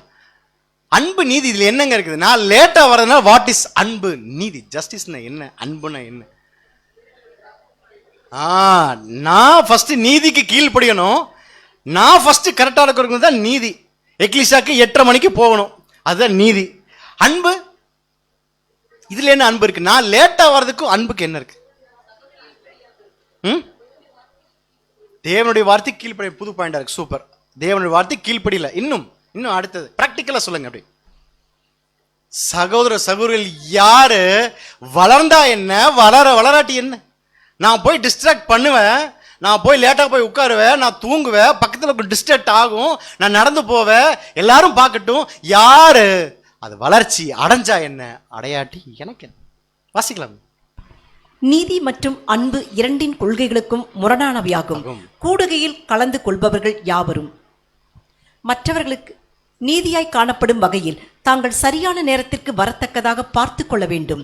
நியமிக்கப்பட்ட நேரத்திற்கு கூடுகைக்கு தாங்கள் தாமதமின்றி வரத்தக்கதாக தங்கள் அலுவல்களை ஒழுங்குபடுத்திக் கொள்ள வேண்டும். தங்கள் அலுவல்களை ஒழுங்குபடுத்திக் கொள்ள வேண்டும்னா என்ன? நைட்டே தெரியும் எத்தனை மணிக்கு. 8:30 மணிக்கு ஆராதனைனா ஒரு ஃபேமிலியாவே பிளான் பண்ணணும். நைட்டே பிளான் பண்ணணும். காலையில் எந்திரிச்சு சீக்கிரமா எந்திரிச்சு நம்மளுடைய கடமைகள் எல்லாம் முடிச்சுட்டு கரெக்ட் டைமுக்கு சாப்பிட்டுட்டு, சில பேர்லாம் சாப்பிடாம வராங்க. சாப்பிடாம வரதுல அப்படி ஒன்றும் சொல்லவே கிடையாது. கரெக்ட் டைமுக்கு நேரத்தில் அளவாக சாப்பிட்றதுனால சாப்பிட்டுட்டு என்ன பண்ணணும்? கரெக்ட் டைம் வரணும்னு பிளான் பண்ணணும். அந்த பிளானிங் இல்லாமல் இருக்கிறதுனால தான் என்னன்னு கேட்டிங்கன்னா லேட்டாக வருது. அடுத்து வாசிக்கலாம். காலம் தவறாமல் காணப்படுவதற்கும் மற்றும் மற்றவர்களுக்கு தொந்தரவளிக்காமல் இருப்பதற்குமான நம்முடைய பிரயாசங்களானது கர்த்தரினால் கிறிஸ்தவ குணலட்சணத்தினுடைய வளர்ச்சிக்கான சான்றுகளாக. என்ன சான்று? கிறிஸ்துவோடைய குணலட்சணத்திற்கு நம்ம வாழ்ந்திருக்கோமா, அதன் பிரகாரம் நடந்திருக்குமாங்கிறது தான் இதுல சான்று. அடுத்தது சந்தேகத்திற்கு இடமின்றி பார்க்கப்படும் மற்றும் இவைகள் அவரால் அங்கீகரிக்கப்படும் மற்றும் இவைகள் ராஜ்யத்திற்கு நாம் ஆயத்தமாகுவதற்கு உதவுகிறதாக இருக்கும். அடுத்தது மற்றவர்களுடைய உரிமைகளின் விஷயத்தில் அலட்சியமாய் இருப்பவன் தான் அன்பின் ஆவியில் கிறிஸ்துவின் ஆவியில் குறைவுபட்டிருப்பதை வெளிப்படுத்துவோனாய் இருப்பான். கிறிஸ்துவின் ஆவி இல்லாமல் நன்கு வளர்ச்சி அடையாமல் இருப்பவன் எவனும் ராஜ்யத்தில் இடம்பெறான். அடுத்தது ஆகையால் இவ்விஷயங்கள், அதாவது கூடுகைகளுக்கு தாமதமாய் வருதல் முதலானவைகள் ராஜ்யத்தில் இடம்பெறுவதற்குரிய நம் தகுதி நிலையினை பாதிப்பவைகளாய் இருக்கின்றன. என்ன சொல்ல வராரு? எங்க செக் பண்ணு? அப்போ எக்லிஷால கூடைக்கு கரெக்டா டைமுக்கு வர்றதுல எங்க செக் வைக்கிறாருன்னா அன்பு நீதி. அடுத்து எங்க வைக்கிறாருன்னா, நீங்க எக்லிஷா வர்றதுல தான் உங்களுக்கு ராஜ்யத்தை கொடுக்கலாமா வேண்டாமாங்கிறது என்ன ஆகும், டிசைட் ஆகும். அன்புக்குரிய சகோதரர்களே, ஹார்டான பாயிண்டா இருந்தாலும் இது என்னன்னு கேட்டீங்கன்னா, ஒவ்வொருத்தரும் நம்மளை நாமே மாத்திக்கிறதுக்கு தான் விஷயங்களே தவிர, எக்லிஷா கட்டாயமா ஏன் வீட்டுல இருந்து கேட்கலாமா? கேட்கலாம், அது அவங்களுடைய சுயாதீனம். ஆனா ஒழுங்குன்னு வரும்போது, தேவன் ஒரு சில விஷயங்கள், வரையறுக்கப்பட்ட விஷயங்கள் ஒழுங்குன்னு வரும்போது அதுக்கு கீழ்பட்டு நடந்தாதான் தேவனுடைய பிள்ளைகள். அப்போதான் தேவ பக்திக்குள்ளாக நம்ம மாற முடியும். ஸோ இப்பேற்பட்ட தேவ பக்திக்குள்ளாக நம்ம என்ன பண்ணோம்னா வளர்த்திக்கணும். காலம் தவறாமை குணலட்சத்தினுடைய சான்று. ஸோ அடுத்தது எதுன்னு பார்த்தீங்கன்னா, பேச்சுக்கள் மற்றும் சம்பாஷணைகளில் நம்முடைய தேவ பக்தியை எப்படி வெளிப்படுத்துறோம் பாருங்க. நம்முடைய பேச்சுக்கள் ஆராதனைக்கு வந்ததுக்கு அப்புறமாக எப்படி இருக்கணும்னு நிறைய விஷயங்கள் சொல்றாங்க.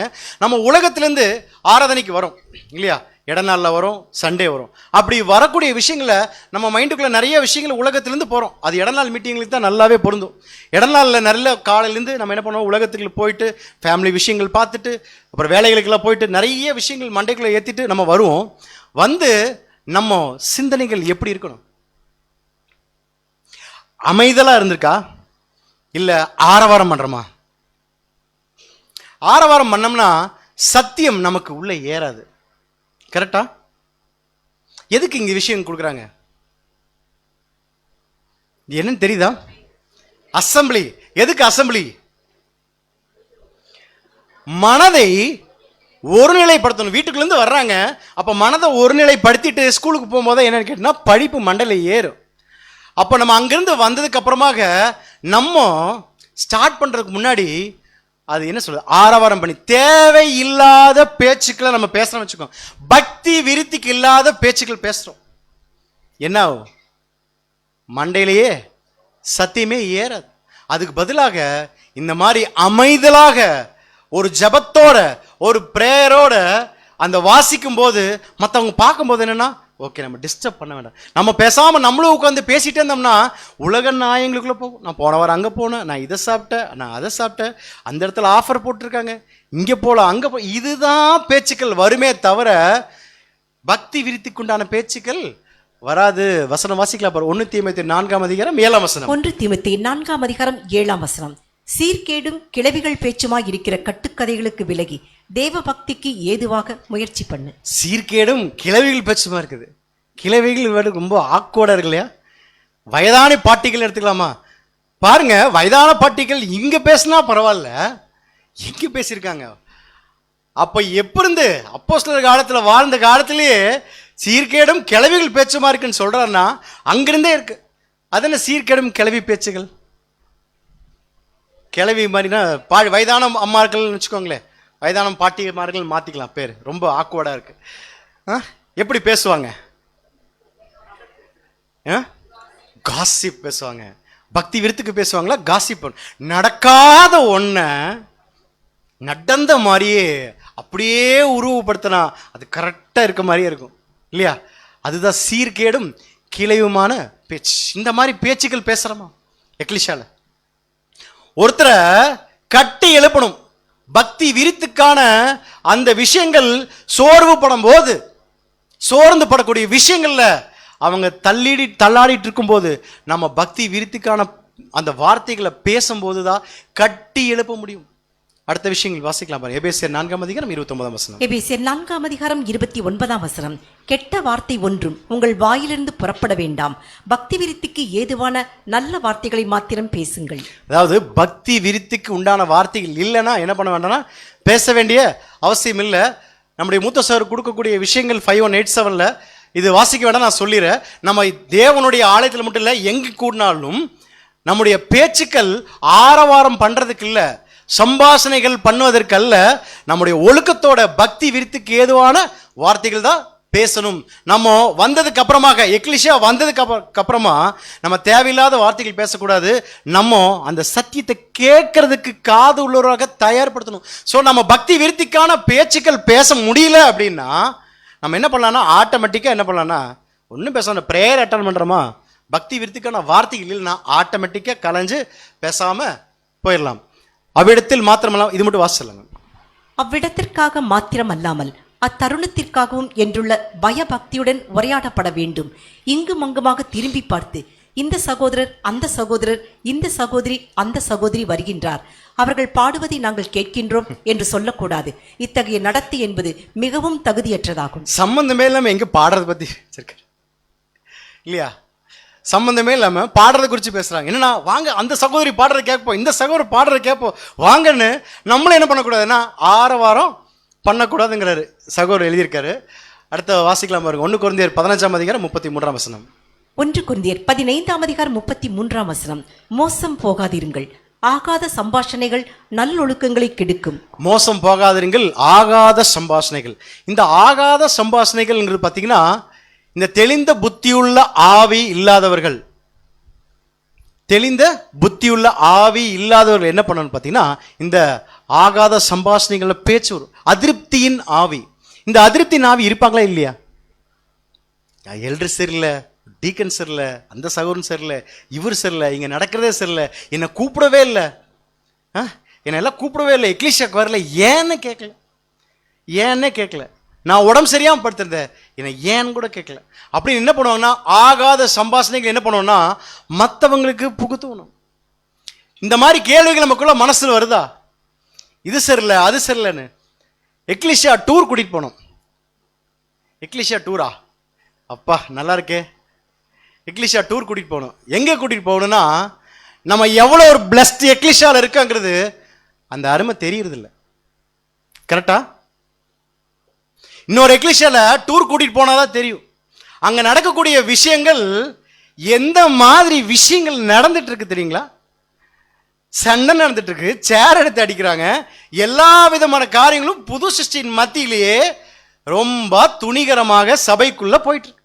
எல்டருக்கு சண்டை போட்டுக்கிறாங்க, நான் எல்டர் ஆகணுங்கிறக்கா சண்டை போடுறாங்க, கேன்வாஸ் நடக்குது, வீட்டுக்கு வீடு வெள்ளி குத்துவலை கொடுக்குறாங்க, எல்லா விஷயங்களும் நடக்குது. உலகத்துல என்னென்ன கொடுக்கணுமோ காசு கொடுக்குறாங்க, பணம் கொடுக்குறாங்க. உங்களுக்குலாம் யாராவது கொடுத்தாங்களா? ஆனா ஒரு பைசா கூட கொடுக்கலீங்க. என்னங்க இது பாருங்க, எந்த அளவுக்கு துணிகரமான பாவங்களுக்குள்ள போயிட்டு இருக்கிறாங்க.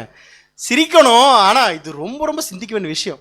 அப்போ இதெல்லாம் பார்க்கும்போது அவங்களெல்லாம் பக்கத்திலேயே செத்து கிடந்தா கூட பார்க்கறதுக்கு ஆள் இல்லை, கண்டுக்கிறதுக்கு ஆள் இல்லை, கீழே உளுந்தா கூட தூக்கி வைக்கிறதுக்கு ஆள் இல்லை. நமக்கு அதிகமான ரொம்ப கலோக்கியல சொல்ல பண்ண பிரியாணி சாப்பிட்டுட்டு இருக்கிறதுனால அந்த பசியின் கொடுமை தெரியுது இல்லை. என்ன சொல்ல வரேன்னு புரியுதா? என்ன புரிஞ்சுதுங்க? எவ்வளோ பிளஸ்டா எத்தனை விஷயங்கள் வழி நடத்தக்கூடிய விஷயங்கள் நடந்துட்டு இருக்கு. வெளியூர்ல இருந்து கேட்கும் போது அந்த பசியில் இருக்கவங்களுக்கு தான் அதனுடைய வேதனை தெரியும் இல்லையா?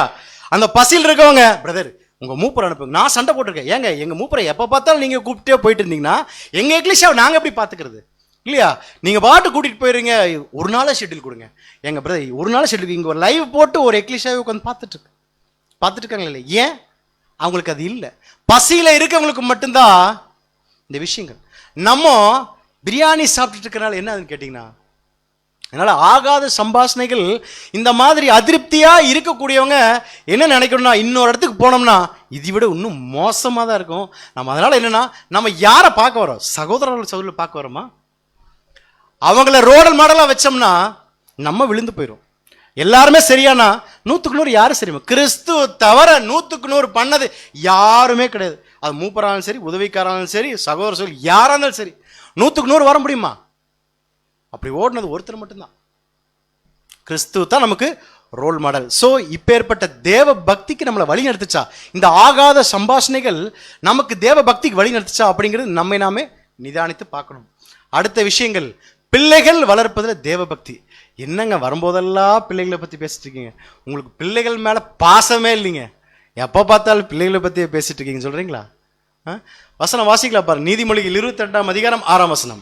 நீதிமொழிகள் 22ஆம் அதிகாரம் 6ஆம் வசனம். பிள்ளையானவன் நடக்க வேண்டிய வழியிலே அவனை நடத்து, அவன் முதிர் வயதிலும் அதை விடாதிருப்பான். அடுத்த வசனம். நீதிமொழிகள் 22ஆம் அதிகாரம் 15ஆம் வசனம். பிள்ளையின் நெஞ்சில் மதியினம் ஒட்டி இருக்கும், அதை தண்டனையின் பிரம்பு அவனை விட்டு அகற்றும். அடுத்த வசனம். நீதிமொழிகள் 13ஆம் அதிகாரம் 24ஆம் வசனம். பிரம்பை கையாளாதவர் தம் மகனை நேசிக்காதவர், மகனை நேசிப்பவரோ அவனை தண்டிக்க தயங்க மாட்டார். நீதிமொழி 29:17. நீதிமொழிகள் 29ஆம் அதிகாரம் 17ஆம் வசனம். திருவிவிலியம். உன் பிள்ளையை தண்டித்து திருத்து, அவர் உனக்கு ஆறுதல் அளிப்பார், மனத்தை மகிழ்விப்பார். நீதிமொழிகளை சொல்லும் போது தண்டிக்கிறது பத்தியே பேசிட்டு இருக்காங்க. ஏன் தண்டிக்கிறது பத்தியே பேசிட்டு இருக்காங்க? பிரம்பெடுத்து அடிச்சுக்கிட்டே இருக்கணுமா? என்ன சொல்ல வர? தண்டிச்சுக்கிட்டே இருக்கணுமான்னா இல்ல. அதாவது பாத்தீங்கன்னா, நல்வழிப்படுத்துறதுக்கு ஒரு சில எச்சரிப்பு தான் கொடுக்கணும். அடிக்கிறது இல்ல. ஒரு சில நல்வழிப்படுத்துறதுக்கு ஒரு சின்ன ஒரு ஷாக், ஒரு எச்சரிப்பான வார்த்தை கொடுக்கும்போது அது எப்படி இருக்கும்?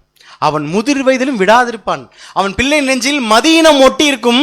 அதை நீங்க ஒரு எச்சரிப்பு கொடுத்தீங்கன்னா அவன் என்ன பண்ணுவான்? அந்த பிரம்பு அகற்றும். அடுத்த வசனத்துல வாசிக்கும் போது, பிரம்பை கையாளாத அவன் கலர் தன் மகனை நேசிக்காதவர். அடுத்து, உன் பிள்ளைகளை தண்டித்து திருத்து, அவர் உனக்கு என்ன பண்ணுவாங்க? ஆறுதல் அளிப்பாங்க. ஸோ எக்லிஷியாக்குள்ள நம்முடைய பிள்ளைகள் வளர்ப்புல எப்படி இருக்குன்னு கேட்டீங்கன்னா, சரிவர பயிற்சி அளிக்கப்பட வேண்டும். சரிவர பயிற்சி அளிக்கப்படலைன்னா என்ன ஆகும்?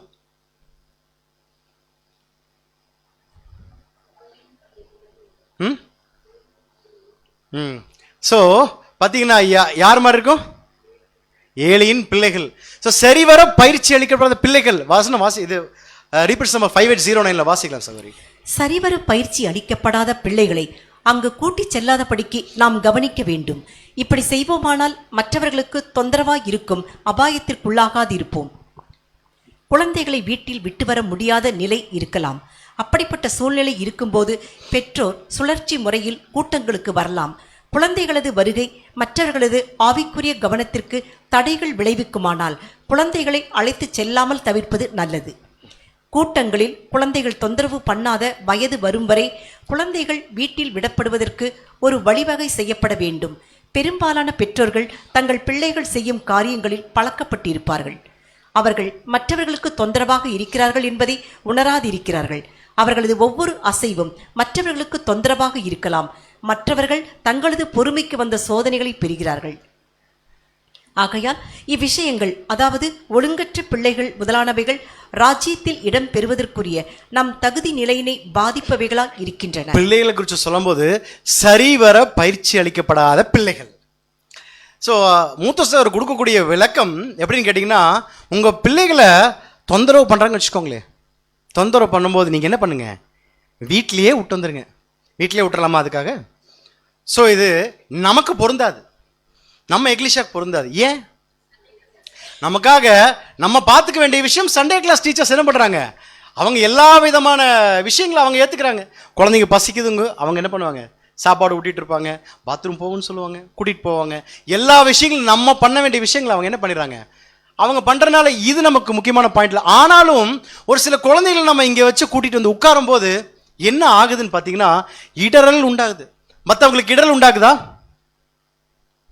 என்ன, இங்கிருந்து அங்கே ஓடும், அங்கிருந்து இங்கே ஓடும், நம்ம குழந்தைய கொஞ்சம் இல்லையா? அப்போ என்னன்னு கேட்டீங்கன்னா, அந்த சப்ஜெக்ட் பேசுகிற சகோதரனுக்கும் உள்ள அது ரெண்டு பேர்த்துக்கு உண்டான கான்டாக்ட் கட் ஆகும்போது அது இடரல் உண்டாக்கும். என்ன சப்ஜெக்ட் ஓடுச்சுன்னு தெரியாது. சப்ஜெக்ட் எடுக்கிறவங்களுக்கு என்ன ஆகும்னு கேட்டிங்கன்னா ரொம்ப டிஸ்ட்ராக்ட் ஆகும். அப்படி இருக்கவங்க பிள்ளைகளை ஒழுக்கம் இப்படித்தான் எக்லிஷியால் இருக்கணும்னு என்ன பண்ணணும்னு கேட்டிங்கன்னா சொல்லி வளர்த்த வேண்டும். அதுதான் அன்ட்ரெயின்ட் ஆர் அன்டிசிப்ளின் சில்ட்ரன் அப்படின்னு.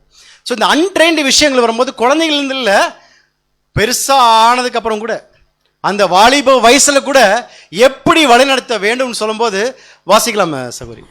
Parents should teach them how to behave properly in the ecclesia from a young age by guiding them at every stage of life, such as avoiding certain birthdays, party celebrations until preparing them for a new creation marriage.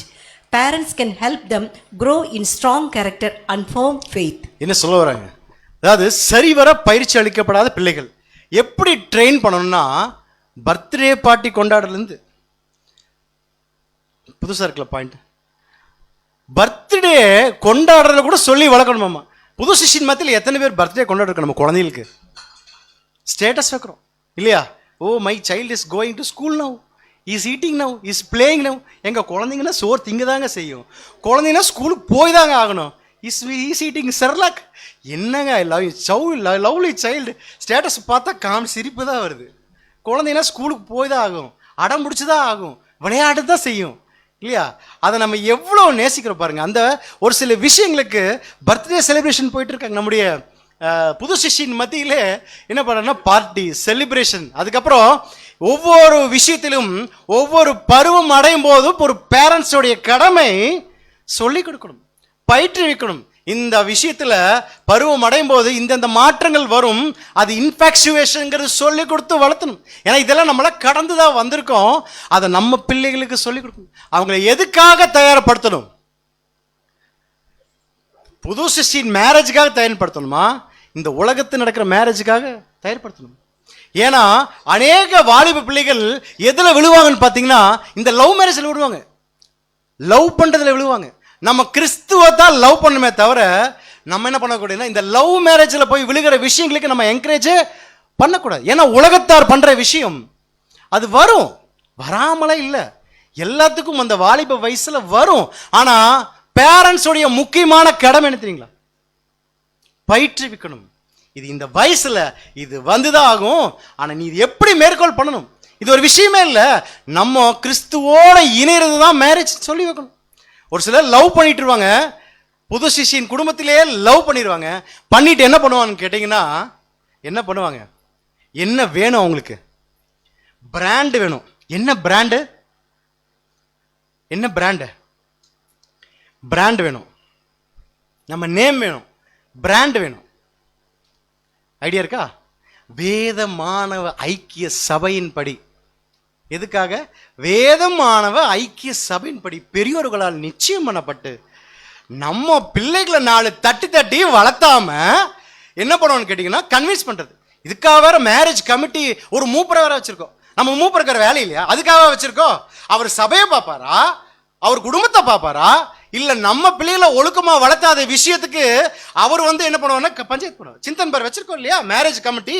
அப்புறம் அவர் என்ன பண்ணுவார், போட்டு தொங்குறது, brother வாங்க brother, எங்க கொஞ்சம் பேசுங்க brother, பையன் பண்ணிட்டான் பிரதர், பாவம் பிரதர் இல்லையா, அவர் கூப்பிடுவோம். அவருக்கு வேலை இல்லையா, அதுக்காக மூப்பரை ஏற்படுத்தி வச்சிருக்கிறோம் இல்லையா.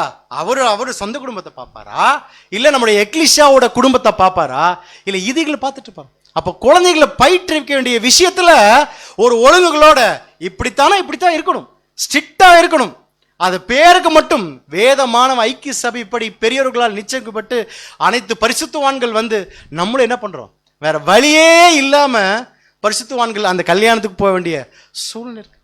இடர்கள் நீங்க கேட்கலாம், என்னோட இஷ்டங்க, என் இஷ்டம், என் பையனை நான் வளர்த்திக்கிறேன் நம்ம சொல்ல முடியுமா? இடர்கள் உண்டாக்கும். ஒவ்வொரு விஷயம் நம்ம பிள்ளைகளுக்கு செய்யக்கூடிய விஷயங்கள் எத்தனை விஷயங்களுக்கு இடர்கள் உண்டாக்கும் தெரியுமா? ஒரு நல்ல பைக் வாங்கி கொடுத்தா என் பையன் சந்தோஷப்படுவாங்க. ஒரு நல்ல காஸ்ட்லி பைக்கு, நல்ல காஸ்ட்லி மொபைல் வாங்கி கொடுத்தா சந்தோஷப்படுவாங்க. நல்ல வாட்ச், நல்ல பேக், எல்லாமே பிராண்டு, எல்லாமே பிராண்டு, எல்லாம் வாங்கி கொடுத்து நம்ம என்ன பண்ணலாம், சந்தோஷப்படுத்தலாம். ஆனா எக்லிஷாக்குள்ள வரும்போது வாட் இஸ் யுவர் ப்ராப்ளம்? நீங்க கேட்குறீங்களா, என்ன பார்த்து கேட்குறீங்களா ஒரு கேள்வி, what is your problem brother? நான் சம்பாதிக்கிறேன், நான் என் பையனுக்கு வாங்கி தரேன், என் கணவர் சம்பாதிக்கிறாரு, எனக்கு வாங்கி தராங்க, வாட் இஸ் யுவர் ப்ராப்ளம் கேட்குறீங்களா? அது என்ன ஆகும்?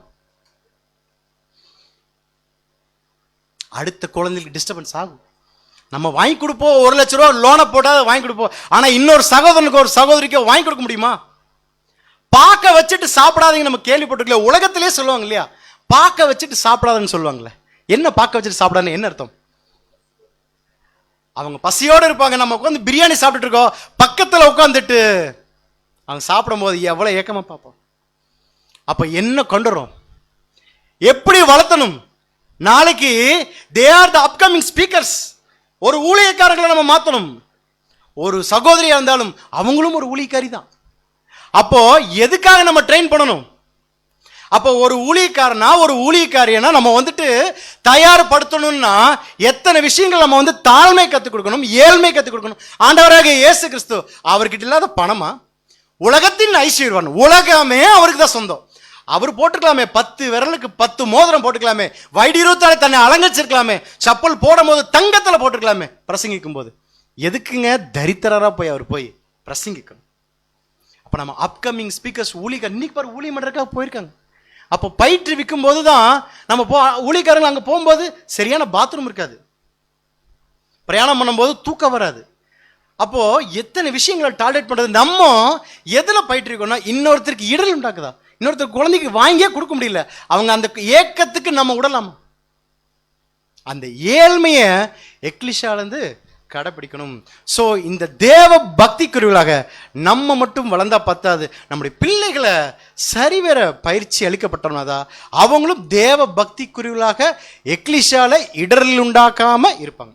அடுத்தது ஒழுக்கம் மற்றும் வெளிப்புற தோற்றத்தில் தெய்வ பக்தி. இந்த டெக்கரம் இன் the house of God.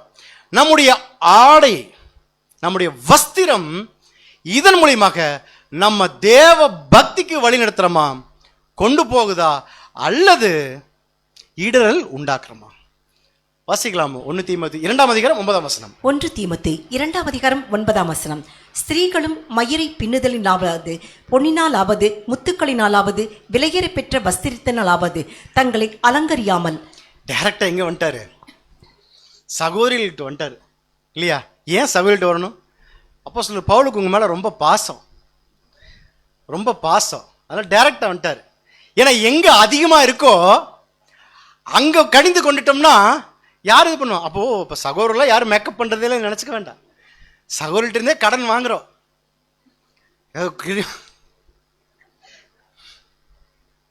Cream தான் கொடுங்க, கிரீம் எல்லாம் போட்டால் அழகாக வருமே இல்லை. எக்ஸாம்பிள் நானும் ஸ்கூல்லேருந்து போட்டு தான் இருக்கேன். மயிரை பின்னிலிருந்து ஆரம்பிக்கிறாரு, டிசைனா ஃபர்ஸ்ட் ஃப்ளோர், செகண்ட் ஃப்ளோர். வாசிக்கலாம். 1 தீமோத்தேயு 2ஆம் அதிகாரம் 10ஆம் வசனம். தகுதியான வஸ்திரத்தினாலும் ஞானத்தினாலும் தெளிந்த புத்தியினாலும் தேவ பக்தி உள்ளவர்கள் என்று சொல்லிக் கொள்ளுகிற ஸ்திரீகளுக்கு ஏற்றபடியே நற்கிரியைகளினாலும் தங்களை அலங்கரிக்க வேண்டும். எதுல தெளிந்த புத்தி? அந்த வார்த்தை பாருங்க, திருப்பி திருப்பி வந்துட்டே இருக்கு. தெளிந்த புத்தி. அடுத்தது தேவ பக்தி. நம்ம போட்டிருக்கக்கூடிய ஆடை, இந்த வஸ்திரம் இன்னொருத்தங்களுக்கு பக்தி விருத்திக்கு நடத்துச்சா? அப்போ உடை எவ்வளவு முக்கியம். நம்மளை பார்க்கும்போது, ஒரு புது சிருஷ்டியை பார்க்கும்போது எப்படி பார்க்கணும்? அது சகோதரனாலும் சரி, சகோதரியாலும் சரி, நம்மளை பார்க்கும்போது அந்த ஆடை விஷயத்துல கூட ஒரு இடரல் உண்டாக்க கூடாது. மெயினா சகோதரிகள் சொல்றாரு, டைரக்டாவே அங்க வந்துட்டார் இல்லையா? அப்போ நம்ம போடக்கூடிய ஆடை மற்றவங்கள அட்ராக்ட் பண்ற மாதிரி விஷயங்கள் பண்றோமா? கவர்ச்சிக்காக கொண்டு போறோமா? நம்ம போட்டிருக்கக்கூடிய ஆடைகளை குறித்து சொல்லும்போது ரீபிரின்ஸ் நம்பர் 1104 வாசிக்கலாம் சகோதரி. கிறிஸ்தவ பெண்களின் உடை, உடையிலும் நடையிலும் அடக்கம். தேவபக்தி ஒப்புக்கொள்ளும் பெண்களுக்கு ஏற்றபடி அவர்களின் நடையிலும் உடையிலும் அனைத்திலும் அடக்கம் காக்கப்பட வேண்டும். எல்லாத்திலையும் அடக்கம் காண்பி, அதாவது தகுதியுள்ள வஸ்திரம். நீட், இங்கிலீஷ்ல படிக்கும்போது நீட் அண்ட் கிளீன் ட்ரெஸ். அதுக்காக புது துணி எடுக்கிறது இல்ல, புது துணி போடாம இல்ல. எல்லாரும் ரொம்ப மோசமா போடுறது கிடையாது. நம்ம போட்டிருக்கக்கூடிய ட்ரெஸ் இன்னொருத்தனுக்கு அது இடரல் உண்டாக்குன்னு தெரிஞ்சதுன்னா நம்ம என்ன பண்ணக்கூடாது? போடக்கூடாது. அடுத்து வாசிக்கலாம். 2. எளிமையான உடை சாட்சி வாழ்க்கையின் ஒரு பகுதி. உண்மையான சகோதரித்துவ அன்பு, பணிவான மனப்பான்மை, எளிமையான உடை, எளிய இல்ல ஏற்பாடுகள் ஆகியவற்றின் மூலம் வெளிப்பட வேண்டும். சொல்லும் போதே பணிவான மனப்பான்மை இருக்கு. ஸோ சகோதரர்கள் கூட முன்கோபியா இருந்தா கூட அந்த கேரக்டரால கட்டி எழுப்பணும். சில சகோதரிகளே வம்புக்கு இழுக்கிற மாதிரி என்ன ஆகுதுன்னு கேட்டீங்கன்னா மாறிக்கிட்டே சூழ்நிலைகள் இருக்கு. வாசிக்கலாம் பாருங்க. தேவனுடைய வீட்டில் நல்லொழுக்கம். வாசிக்கலாம். தேவனுடைய வீட்டில் நல்லொழுக்கம். உன் நடையை காத்துக்கொள். நீ போய்கொண்டிருக்கிற இடத்தை கவனி. சந்தைக்கோ அல்லது கேளிக்கை இடங்களுக்கோ நீ போயிட்டு இருக்க இடத்த கவனி. நீ எங்க போகல? சந்தை வேலைக்கும் கேளிக்கை விடுதிக்கு. நம்ம யார பார்க்க வரோம், அங்க யார் இருக்கா, யார துதிக்க வரோம்? கிறிஸ்து இருக்காரு, தேவன் வாசம் பண்றாரு. அப்ப இத்தனை பேர் இங்க உட்கார்ந்து இருக்கும்போது நம்முடைய வஸ்திரங்கள் எப்படி கரைப்படாம, எப்படி ஒரு நீட்டான ஒரு ட்ரெஸ்ஸோட வரணும்? எவ்வளவு ஒரு நீட்டான ட்ரெஸ் பண்ண மற்றவங்களுக்கு இடரல் உண்டாக்குதா? நம்ம எப்படி எடுத்துக்கூடாதுன்னா சுயாதீனத்தை நம்ம கையில் எடுத்துக்கணும்னு வச்சுக்கோங்களேன். சுயாதீனத்தை கையில் எடுத்தோம்னா என் ட்ரெஸ் என்னோட இஷ்டம், நான் போட்டுக்கிறேன்னு சொல்லிட்டு சுயாதீனத்தை கையில் எடுத்தோம்னா தப்பு. ஏன்னு கேட்டீங்கன்னா உலகத்திலிருந்து மீட் எடுக்கிறதுக்கு தான் நமக்கு சுயாதீனம். ஆனா இன்னொன்னு பண்ணியிருக்காரு, நம்ம என்ன பண்ணுறோம்? கேரயத்துக்கு கொல்லப்பட்டிருக்கோமே. நம்ம உலகத்திலிருந்து தான் வெளிவரக்கு தான் சுயாதீனம். ஆனா கிறிஸ்துவுக்கு அடிமை. கிறிஸ்துவுக்கு அடிமையே இல்லையா? நம்ம சுயாதீன பாயிண்டை எப்படி கொண்டு போக கூடாதுன்னா, என் இஷ்டம், தேவன் எனக்கு கொடுத்துட்டாரு, சுயாதீனம் கொடுத்துட்டாரு, நானா பட்டு திருந்திக்கிறேங்கிறதெல்லாம் சொல்லக்கூடாது. ஸோ சந்தை வேலைகளுக்கோ கேளிக்கை விடிகளோ போடுற மாதிரி போகக்கூடாது. சந்தை வேலைகளுக்கு எப்படி போவாங்க? அப்புறம் பொழுதுபோக்கு இடத்துக்கு எப்படி போவாங்க? அந்த மாதிரி ட்ரெஸ் வருதா? புது சிஷின் மத்தியில் ஒரு புது டிசைன் வந்தா ஃபர்ஸ்ட் யார் தான் வாங்குறா? நம்ம தான் முந்தி அடிச்சுட்டு போய் வாங்குறோம் இல்லையா? இது புது டிசைனு, இது நல்லா இருக்கு, இது லேட்டஸ்ட். கரெக்டாக ட்ரெஸ் பண்ணிட்டு வரவங்கள கூட எப்படின்னா, ஏன் why are you looking like aunty? என்ன ஆன்டி ட்ரெஸ்ஸை போட்டுட்டு இருக்கிற இல்லையா? சொல்றோமா இல்லையா? அப்போ ஒழுக்கமா இருக்கவங்களை கூட என்ன பண்றாங்கன்னு கேட்டீங்கன்னா டைவர்ட் பண்ணிட்டு போயிட்டு இருக்கக்கூடிய விஷயங்கள் நடந்துட்டு இருக்கு. இன்னொருத்துக்கு நம்முடைய ட்ரெஸ் அடுத்தவங்களுக்கு அட்ராக்ட் பண்ற மாதிரி இருக்கா? அங்க தேவன் வாசம் செய்யக்கூடிய இடம். யாரை பார்க்க போறோம்? யாரை துதிக்க போறோம்? அப்போ நம்முடைய வஸ்திரங்களை எவ்வளோ நீட்டா மற்றவங்களுக்கு இடரல் இல்லாம போகணும். வாசிக்கலாம். மற்றவர்களுடைய உரிமைகளை கருத்தில் கொள்ளுதல். தேவாலயத்திற்கு செல்லுகையில் நம்முடைய நடையை நாம் கவனித்துக் கொள்வது மாத்திரமல்ல, நாம் அங்கு சுத்தமாய் செல்வதற்கு கவனிக்க வேண்டும். நம்முடைய வஸ்திரங்களில் பூச்சிகளை கொண்டு போகாதபடிக்கு கவனிக்க வேண்டும். நம்மிடமிருந்து கெட்ட வாசனைகள் வராதபடிக்கு கவனிக்க வேண்டும். நம்மக்கிட்ட சுத்தமான ஒரு ட்ரெஸ்ஸாக போட்டு போகணும். நம்மக்கிட்ட இந்த கெட்ட வாசனை கூட வரக்கூடாதுன்னா அதுக்காக பெர்ஃப்யூம் போட்டு அடிச்சுட்டு இங்கேருந்து சுங்கம் கார்னர் மட்டும் தெரியுற மட்டும் இல்லை அடித்தாங்கன்னா அங்கே கார்னரில் ஓ பிரதர் வந்துட்டார், சதீஷ் பேர் வந்துட்டார், கார்னர் சுங்கம் வரும்போதே தெரிஞ்சிடும் பிரதர் வந்துட்டார்றான்னு. ஸோ அது கூட இடரல் உண்டாக்கூடாது. ஸோ இதெல்லாம் எங்கே அதிகமாக மீறப்படும்னு சொல்லி பார்த்தோம்னா எக்லிஷால மட்டும் மீறப்படுறது கிடையாது. எங்கே மீறப்படுது? நல்லா இருக்குல்ல photo? Convention, general convention. General கன்வென்ஷன்ல பொதுவாக கன்வென்ஷன்ல ஒரு கன்வென்ஷன் வந்துட்டாலே நமக்கு ஒரு பண்டிகை, தவறு இல்லை, பண்டிகை. நம்ம அதுக்காக எவ்வளோ சிரமம் எடுக்கிறோம். சத்தியத்தை உட்காந்து படிக்கிறோம், நாளும் பகலமாக உட்காந்து பெரியன் டிஸ்கஷன் படிக்கிறோம், பேனல் டிஸ்கஷன் படிக்கிறோம், எவ்வளோ படிச்சுட்டு ப்ரிப்பேர் ஆக போகிறோம் இல்லையா? கரெக்டா நான் சொல்கிற ஸ்டேட்மெண்ட்டு? ஆனால் பண்ணுறோம். ஆனால் அதிகமாக முக்கியத்துவம் எங்கே போகிறோன்னு கேட்டிங்கன்னா புதுசாக ட்ரெஸ் என்ன போடலாம் கன்வென்ஷனுக்கு, அதுக்காக எவ்வளோ முயற்சி இருக்கிறோம். அங்கே வாங்கலாமா, இங்கே வாங்கலாமா, இந்த டிசைன் அங்கே நல்லா இருக்கு, சந்தோஷம்தான், இல்லைன்னு சொல்ல, புது துணி உடுத்த வேண்டாம்னு இல்லை. ஆனால் கன்வென்ஷனில் போகும்போது இதே தவிர தான் நம்மளும் எல்லாம் பண்ணிட்டு தான் இருக்கோம் இல்லையா? அப்போ புது துணி உடுத்திட்டு நல்ல கிராண்டாக போகும்போது அங்கே என்ன பேசப்படும் அப்படின்னு பார்த்தோம்னா என்ன பேசப்படும்? அப்பா அந்த சகோதரி சூப்பராக ட்ரெஸ், அந்த சகோதரி ரொம்ப அருமையாக ட்ரெஸ் பண்ணியிருந்தார், அதுதான் போகணுமே தவிர அப்படிதான் போகுமே தவிர கன்வென்ஷனில் என்ன சப்ஜெக்ட் எடுத்தாங்க தெரியாது. சப்ஜெக்ட் எடுக்கும்போது அது நினைவுகளே வராது, இதுக்குள்ளேயே நம்ம ஓடிட்டு. ஸோ அப்போ நம்முடைய ஆடை பிறருக்கு இடர் உண்டாக்குதா? நான் கன்வென்ஷனில் புது ட்ரெஸ் போடுறேங்க, உங்களுக்கு என்ன இடர் கேட்குறீங்களா? வாட் இஸ் யுவர் ப்ராப்ளம் கேட்குறீங்களா? ஒரு டைமாவது கேளுங்களே, வாட் இஸ் யுவர் ப்ராப்ளம் சொல்லிட்டீங்க, சந்தோஷம். வாட் இஸ் யுவர் ப்ராப்ளம்னா இடரல். எல்லாருமே ஒரே விதமான சூழ்நிலையில் இருப்பாங்களா? ஒரே விதமான சூழ்நிலை இருப்பாங்களாண்ணா? இல்லை. நம்ம கிராண்டாக ட்ரெஸ் பண்ணும்போது என் சகோதரன் அதே மேலையில் புது ட்ரெஸ் போட்டிருப்பேனா? இதெல்லாம் நான் பண்ணியிருக்கேன். எனக்கு நான் தான் எக்ஸாம்பிள். நிறைய விஷயங்கள் புது துணி உடுத்திட்டு நல்லா போகும்போது அங்கே ஒரு சகோதரன் ரொம்ப ஏழ்மையாக ட்ரெஸ் பண்ணியிருப்பார். ஏன்னு கேட்கும்போது பார்த்தபோது பிரதர் கன்வென்ஷனில் சப்ஜெக்ட் தான் முக்கியம், உட்காந்து ட்ரெஸ்ஸாக உட்காந்துட்டு இப்படி உட்காந்து பார்த்துட்டு இருப்பீங்க, இவ்வளோ விஷயங்கள் பகிர்ப்பு. இதில் ஒன்றும் கிராண்டாக காமிக்கிற கொல்லி நல்ல செப்பல் எடுத்து அடித்த மாதிரி பேசணும், தவிர இனிமேல் செய்யவே கூடாது. அப்போது இன்னொரு சகோதரன் எந்த மாதிரி சூழ்நிலையில் வருவாங்கன்னே தெரியாது. அப்போ நம்மளுடைய ஆடைகள் விஷயத்தில் இந்த இடரல் உண்டாக்காதபடி செய்ய வேணும். rather than making your dress fit, நம்ம ட்ரெஸ்ஸை ஃபிட்டாக போடுறோமா அதில் பார்க்க வேண்டாம். எதில் ஃபிட்டு பார்க்கணும்? ஸ்பிரிச்சுவலில் ஃபிட்டாக இருக்கமா அதில் பார்க்கணும். நம்மளுடைய ட்ரெஸ்ஸு மேட்சிங்க. இப்போ ட்ரெண்டிங் வேறு, நான் மேட்சா நீ மேட்சா என்ன போகிற, same pitch don't touch me, you please give chocolate வேறு, இதுக்காக சாக்லேட் வாங்க ஓடி தெரியும். அன்புக்குரிய சகோதரர்களே, ட்ரெஸ்ல மேட்சிங் பார்க்க வேண்டாம். என் கேரக்டரும் உங்க கேரக்டரும் கிறிஸ்துவோடைய வளர்ச்சிக்கு அவரோட சிந்தனைக்கு நானும் நீங்களும் மேட்ச் ஆகிறதுல பார்க்கலாம் இல்லையா? ட்ரெஸ் மேட்சிங் போடுறதுல அது புது சிஷ்யன் பக்திக்கு விருத்திக்கு தேவ பக்திக்கு நம்மளை வழி நடத்தாது. எதுல வழி நடத்தணும்? நானும் நீங்களும் கிறிஸ்துவின் சிந்தையில ஒட்டுக்கா இருக்கமா? You're a match. அன்பை பரிமாறிக்கோங்க, ஸ்வீட்டை பரிமாறிக்கோங்க. நானும் நீங்களும் ஒரே கேரக்டர் இருக்கோம், அந்த அன்புல ஒரே கேரக்டர் இருக்கும், அந்த தாழ்மையில ஒரே கேரக்டர்ல இருக்கும். அப்படிங்கிறது தான் மேட்ச் பண்ண தவிர நம்முடைய ட்ரெஸ்ல மூஞ்சியில பிம்பிள்ஸ் வந்துருச்சா? ஒரு சிலருக்கு மேக்கப் பார்த்தீங்கன்னா 2 அடுக்கு 3 அடுக்கு பாதுகாப்பு மாதிரி உதுத்த பொதன்னு வருது. எங்க வரோம், யாரை பார்க்க வரோம்? அது நமக்கு உண்மையிலே ஏதாவது ஒரு நோய் மாதிரியோ ஸ்கின் ப்ராப்ளம் இருந்ததுன்னா ஏதாவது க்ரீம் போடலாம். பாருங்க, மூஞ்சியில பிம்பிள்ஸ் வந்துருச்சுன்னு கவலைப்பட வேண்டாம். இருதயத்தில் புள்ளி இருக்கா? மூஞ்சியில அழுக்காயிருச்சுன்னு கவலைப்பட வேண்டாம். இருதயத்தில் அழுக்கு இருக்கா? அதை பார்க்க வேண்டும். அடுத்தது பாருங்க, உபாகமம் 22:5. உபாகமம் 22:5.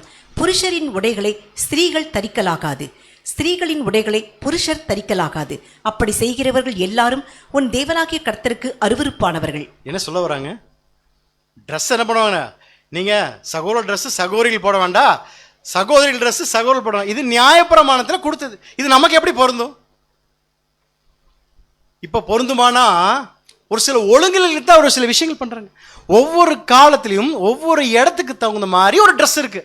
இப்ப நம்ம நாட்டில் இப்போ ஃபாரின்ல இருந்து வராங்கன்னு வச்சுக்கோங்களேன், அவங்க ஜீன்ஸ் பேண்ட் போட்டு டிஷர்ட் போட்டு வருவாங்க. நம்ம அவங்களை கிரிட்டிசைஸ் பண்ண வேண்டிய விஷயம் இல்லை.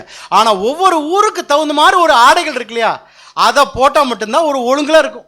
நம்ம மட்டுமே வித்தியாசமா என்ன பண்ணக்கூடாதுன்னா இந்த மாதிரி ஆடைகளை தரிக்க கூடாது. அடுத்த வசனம் வாசிக்கலாம். 1 பேதுரு 3ஆம் அதிகாரம் 3ஆம் வசனம். 1 பேதுரு 3ஆம் அதிகாரம் 3ஆம் வசனம்.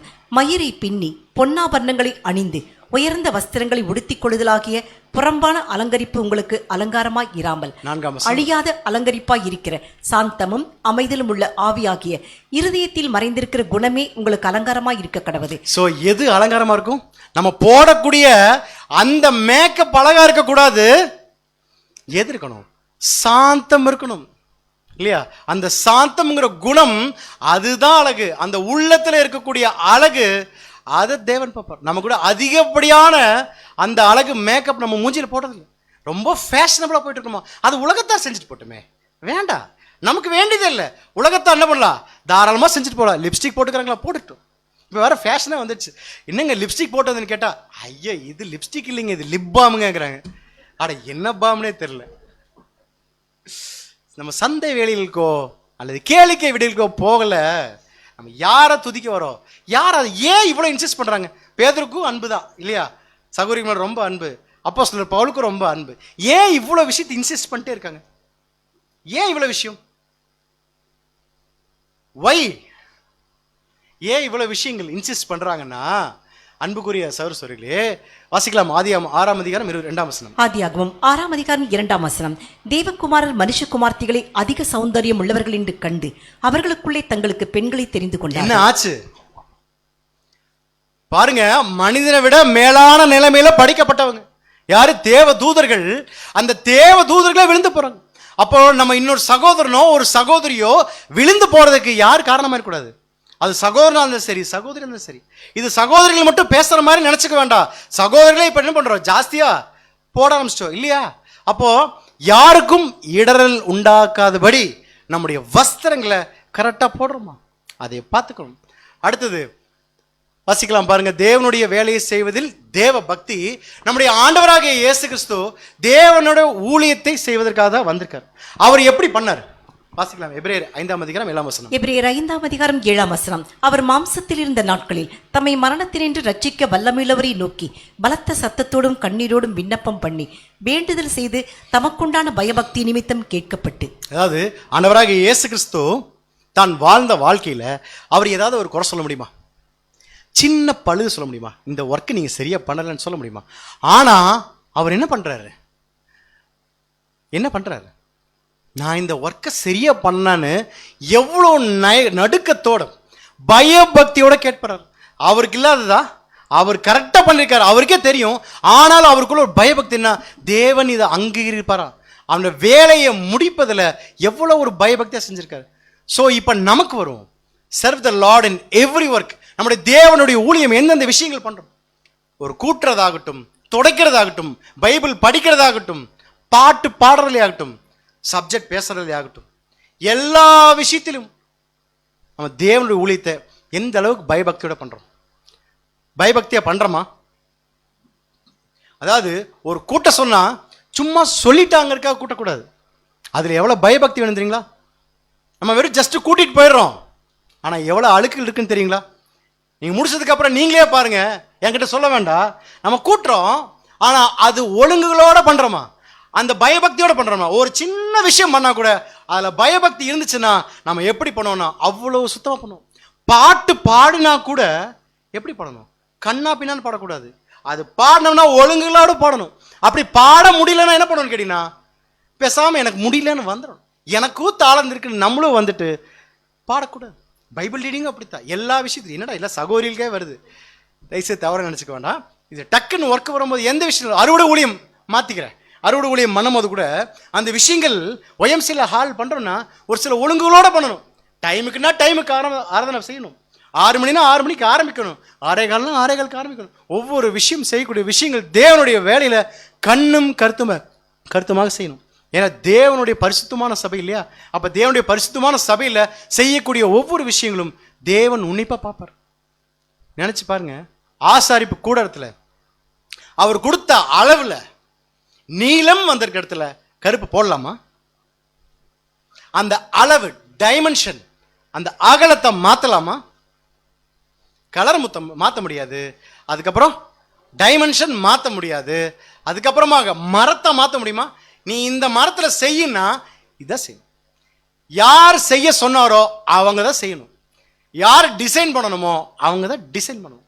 அப்ப பாருங்க, தேவன் அந்த பரிசுத்தமான இடத்துக்கு எவ்வளவு ஒரு விஷயங்கள் பண்றாரு. ஒவ்வொன்றும் சின்ன சின்ன காரியங்கள் அந்த அந்த ஆலயத்தில் ஆசரிப்பு கூடத்துல யார் செய்யணும், ஆராதனை யார் பண்ணணும் அப்படிங்கிற கிளியரா கொடுத்துருக்காரு இல்லையா? சின்னதா மாத்திரம் என்ன ஆகும்? மாத்திரம் என்ன ஆகும் இல்லையா? அப்ப நம்ம தேவனுடைய வேலையை செய்யற அந்த ஒவ்வொரு விஷயமும் எப்படி பண்ணணும் வாசிக்கலாம். மற்றவருடைய உரிமைகளை கருத்துக் கொள்ளுதல். தேவாலயத்திற்கு செல்லுகையில் நம்முடைய நடையை நாம் கவனித்துக் கொள்வது மாத்திரமல்லாமல் நாம் நம்மோடு எடுத்துச் செல்பவைகளை குறித்தும் நாம் கவனிக்க வேண்டும். நாம் அங்கு சுத்தமாய் செல்வதற்கு கவனிக்க வேண்டும். தேவாலயத்துக்கு செல்லும் போது நடக்கை மட்டும் பார்த்தா பத்தாது, என்ன இருக்கு, நம்மோடு எடுத்து செல்பவைகளை குறித்து கவனிக்க வேண்டும். நினைச்சு பாருங்க, அப்பவே எழுதி வச்சிருக்காருன்னா அப்போ ஒரு சில விஷயங்களை கண்ணில் பார்த்துருப்பார். அப்போ நம்ம தேவாலயத்துக்கு எடுத்துட்டு போகும்போது என்ன எடுத்துட்டு போறோம் நமக்கு தெரியணும். ஒரு குடும்பமா வர்றோன்னு வச்சுக்கோங்களேன், நம்ம என்னதான் கொண்டு போற சர்ச்சுக்குன்னு நம்ம ஞாபகம் வச்சுக்கணும் இல்லையா?